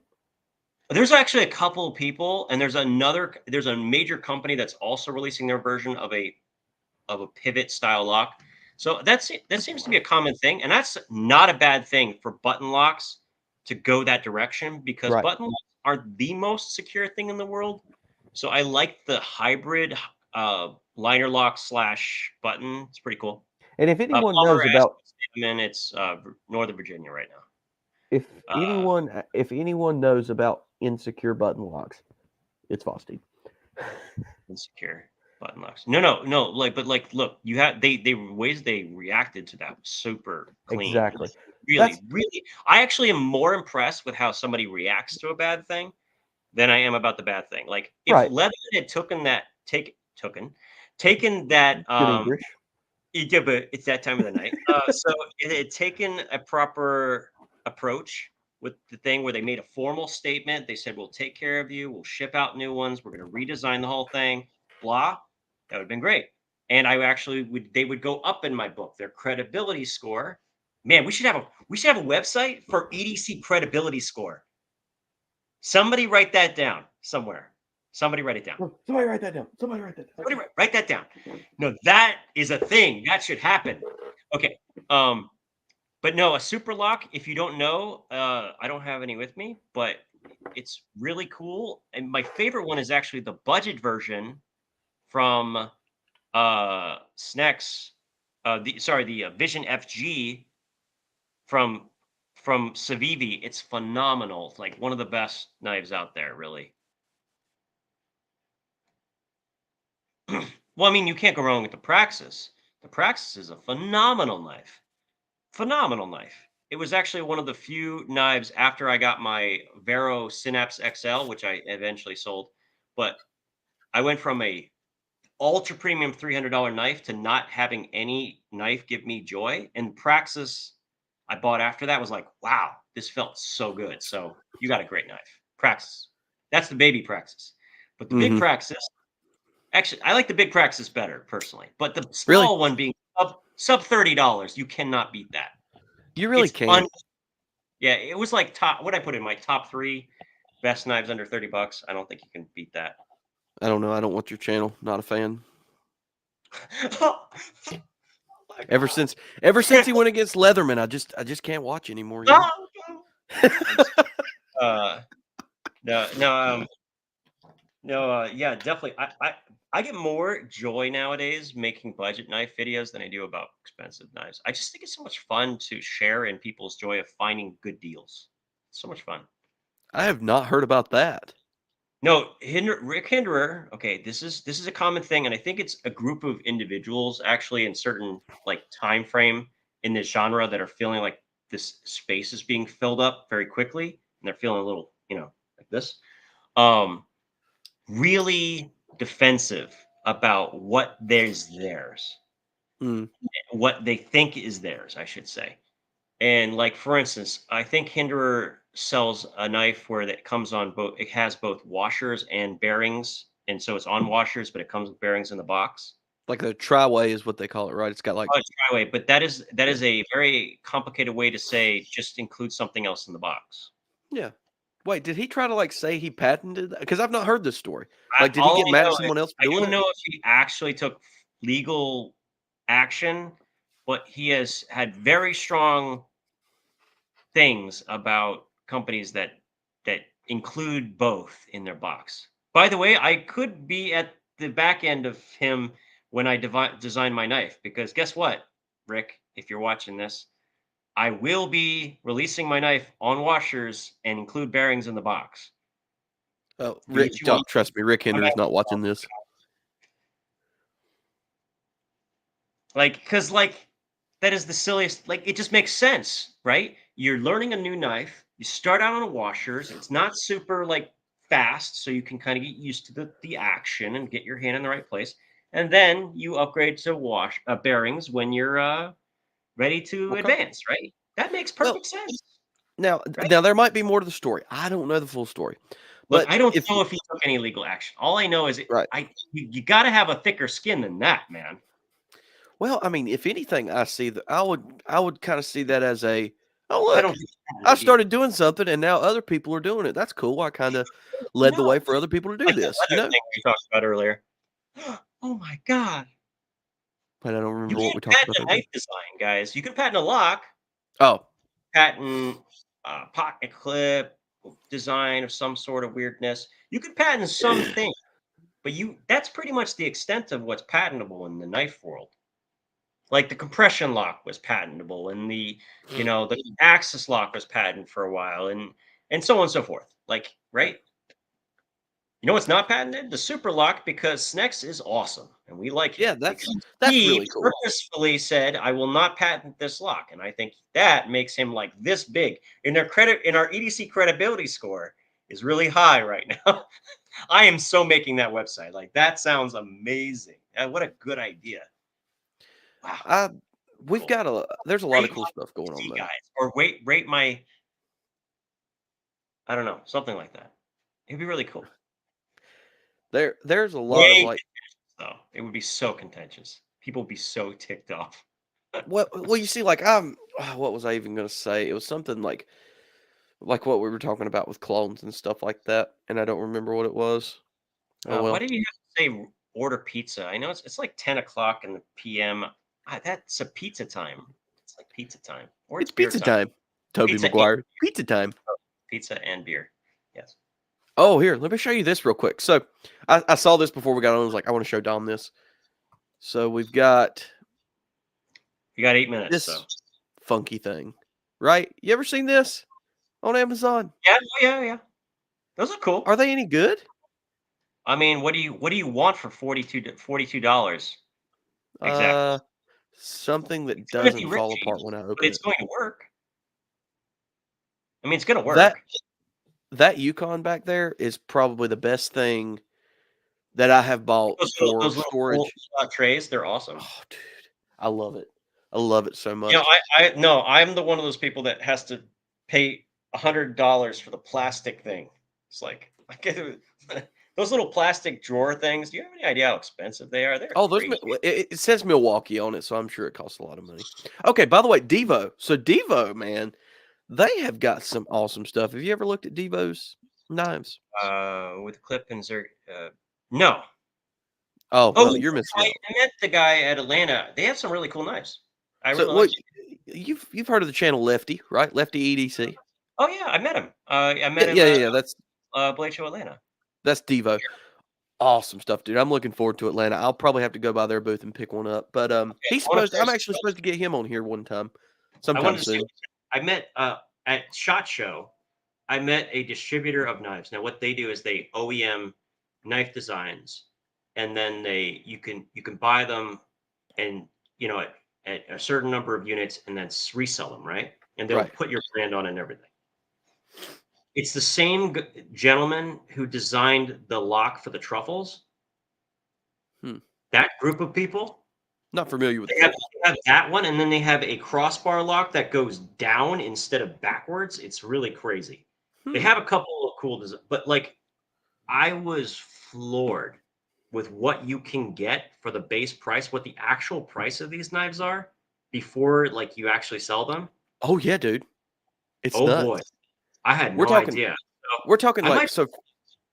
I Go might ahead. be I might be buying 150 knives just to give away on the channel as giveaway stuff for the Yes. next few years. I'm serious. Well, I know a certain. Like, they'll be so super limited because there'll be 150 of them and they'll have my emblem and that's it. There's no per. I'm not selling them. They'll just be Right. Well, there's this one company that I know of, and they do the whole OEM process. They do it through QSP. Well, yeah, QSP. I've already said it. I don't know if I should say it or not, but like for them to get the knives, like just straight up, we buy them from QSP, $30, $30 for a fantastic knife, and then they throw 50% on top of it because that's the way business works. You throw 50% on it's top. like 100%. It's 100% and then 100% again. These guys do. It is a. Is it 100? You should assume most products you get in the store are 400% of the original price.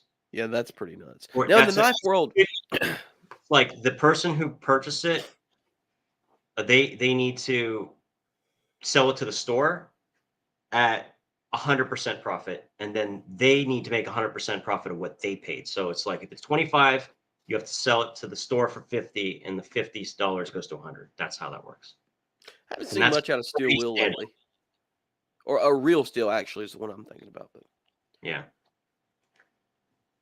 yeah. I absolutely don't agree. know, but I handled a couple of their knives. I'm like, so can you put that lock on this? And they're like, yeah, we could do that. I'm like, what? That is cool. You don't know who I'm Very talking tempted. about. I never thought I'd be a person distributing knives, but there's a non-zero chance now. I don't know. That's the cool thing about Vosteed right now. Um, they're doing their own OEMs, and I'm really impressed with them. Again, I'm not beholden to them. I don't have to say good things about them. I do try to avoid talking Yeah. too much about them on my channel, other than like shorts and maybe comparison videos. But they're doing a really good job with their OEMs. I look forward to the day that they start pumping out products for other companies. Well, I That'll mean, that's be the long-term goal, right? Like right. this is something they just sent me to check out. The Datsun is so good. It's really quite good. Like I tell you, they got their shit together, man. The Vosteed has done a really like this is too premium for me. Like this is Yeah. not a knife that I will keep in my collection. This is a bit too premium. It's M390 and titanium black. By the way, the titanium black wash is gorgeous, absolutely spectacular. Oh yeah. I'll probably give this away or sell it. I don't know yet, but So I mean they're doing a lot of good work. Actually, I'm most excited about Vosteed's fixed blade for sure. yes, we'll have I'm to. I'll talk really to them and excited see if about they the can Vosteed's fixed blade. get that to you. But the Dawson is one of I didn't expect it to be, but it's one of my favorite knives that they've released in a while. What's up? I'm sorry, I was reading the comments. Oh, you're good. The Yeah, the Datsun, Vosteed is really good. Like, and one of my actually, favorites. weirdly enough, some of those cutouts look when you look at a knife, look really uncomfortable, and then you put them in your hand, you're like, "Wow, that feels Yeah, great." I know, right? Right? This is the mini Thunderbird, Here's glow in what the dark here backspace. here's my problem with the Thunderbird.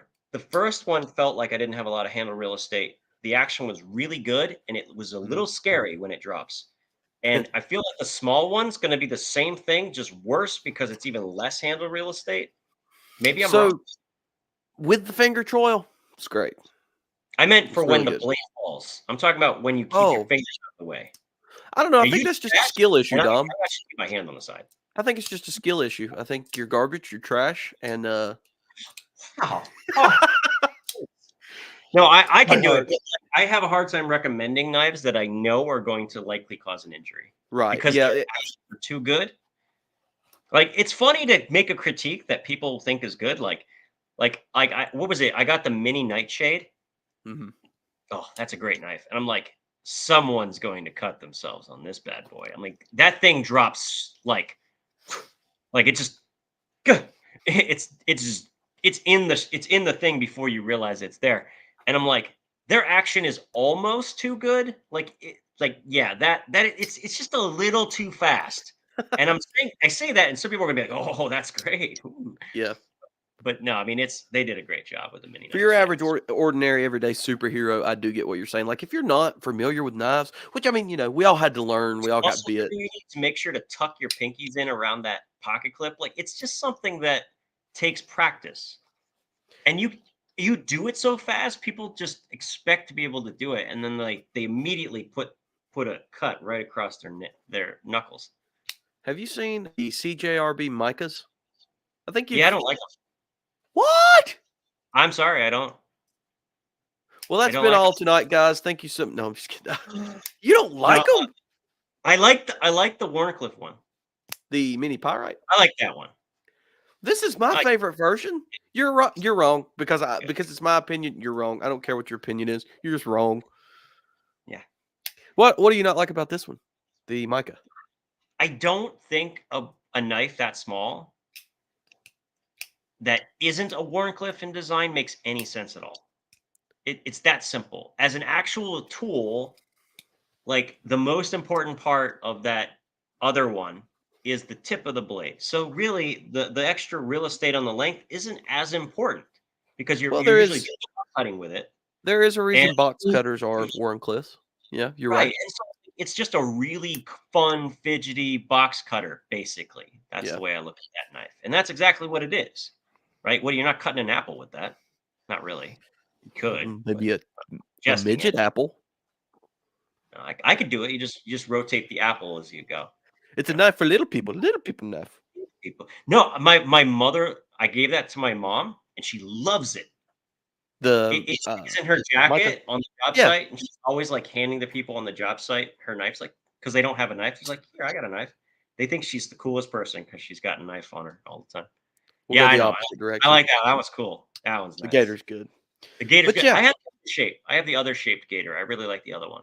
I haven't tried it. I It's had a good. regular gator at Blade Show, and, David C. Anderson, I did the video with him for Knife Center for He liked Vosti. that. He liked it, and he was like, "I don't have a knife," and I had that one in my pocket. They gave it to me. I flew, so I didn't have any knives with me, but I could walk over to the table and be like, "Hey, you guys got a knife? I can go."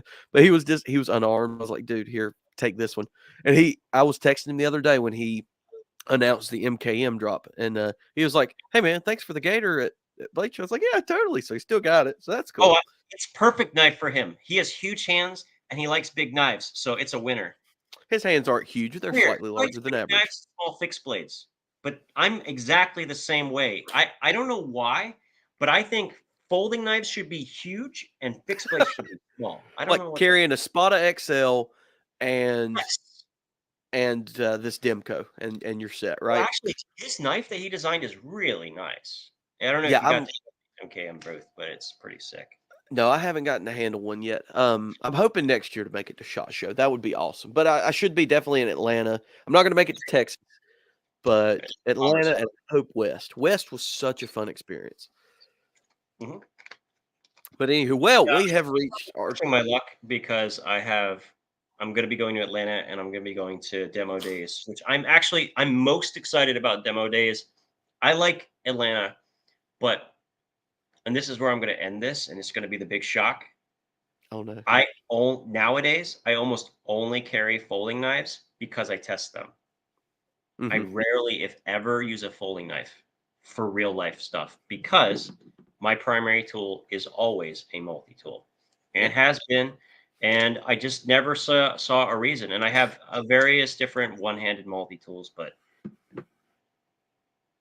it just feels right to me, you know? And then if I Well, do get a second blade, then I'm doing this. well, I totally. You see, like from a just strictly utilitarian standpoint, you've got it figured out. I mean, you could Yeah. literally carry a multi-tool. It's about all you need. I can't But live without get chapstick and a I flashlight. get a lot of joy, especially when there's the sound factor and the Yeah. engineering. Like, God, Demco just nailed the Shark Lock. It's so loud and delicious and also strong as hell. Like, ah, hate man. Boo! Get this guy off the stage. Folder supremacy. We're not No, going to but be seriously, having because this is very lockism. practical. Nate, I Yeah. challenge you to find me a folding knife that can do more than this. Right. Okay, You can get, boy, you're getting ripped apart. challenge you. You can get counseling for that. Hold my beer. Okay. Hold my beer. Nice. Yeah, the I do sound, man, carry is fixed blades, folding knives, but it's literally to test them. That's pretty much it. Because I carry a multi-tool every day. well, That's just being I don't know honest. about you, but I'm super excited for Atlanta. I hate that I'm going to miss you guys at demo days, but will Yeah, you be down for the fall gathering? Maybe for probably not. I mean, I'm already pushing the limits on how many times I'm well, traveling this year. I guess not all of us can be amazing, so that's fine. If no, I'm just kidding. No, I No, hate that because I love to hang out with everyone at like the fall gathering and stuff. So you know how Blade Show we are wide open all the time. Fall gathering is literally like you just get together and hang out with your friends pretty much. I'm It's super so much excited fun. about demo days because these are people that I've talked to for so long, and I think EDC needs a purpose besides just the stuff. And I think adventuring, like having a real life adventure, is the best purpose. And having the ability to do that whenever you want to, and having the skill set to do stuff in the outdoors. I mean, those are all real reasons to carry more stuff. And I'd like to have more purpose in what I'm doing. You know what I mean? All There's right. your video right there. Video idea right there, Dom. Yeah, like I'll do a folder in what way? There's literally not a single thing a folding knife can do that a fixed blade that a multi-tool can't. And here's why. It's also a folding knife. Duh. I mean, it's also a folding knife. Just with a really big handle. It's just a bigger handle. It's literally like if we just eliminate the rest of this is a folding knife, right? It's a folding knife. You But might be telling the truth, but I don't like it. your folding knife ain't pulling out your nose hairs, right? It's There's not that Italian coming it's out in not you. filing down or sharpening a knife, is it? Or cutting a perfect straight line through a tree branch with a saw, right? It's none of those things. And it's certainly not going to put in a Phillips head screw, is it? Probably This not. is this is kind of nasty, but I know a dude that works at the same So place I it's work. max level is, yeah. He just goes from Now, yeah, 199,000 yeah, all the way back down to like 100,000. Doc, that would be let's amazing. just That would be impressive. I would be like, boy, wow, boy, I had a wow, these lot of 20 people plots sure did in my have a big veins. impact. Wow. But anyways, well, let's we've hit that 2 hour mark. I guess we have to wind this down. But I Yeah, will no, say this. yeah. Maybe the everyday carry was the friends we made along the way. Aw. Too bad I Dom need to drink now. stinks and Because only likes multi-tools. Wait, where are you going? Are you coming to hug? that was way too. I gotta brush my teeth. It was really too sweet. Oh, but in all seriousness, I guess we got to hop out of here. Man, this was a fantastic stream. Thanks so That was much for fun. coming on. We'll have to do this again. All right, man. Take All care. right. Well, I'll close it out like I close my videos. Hope everybody enjoyed that video. If you did, please like, comment, subscribe, all those wonderful things. Have a great day and God bless. Now, awkwardly go up here and hit end stream.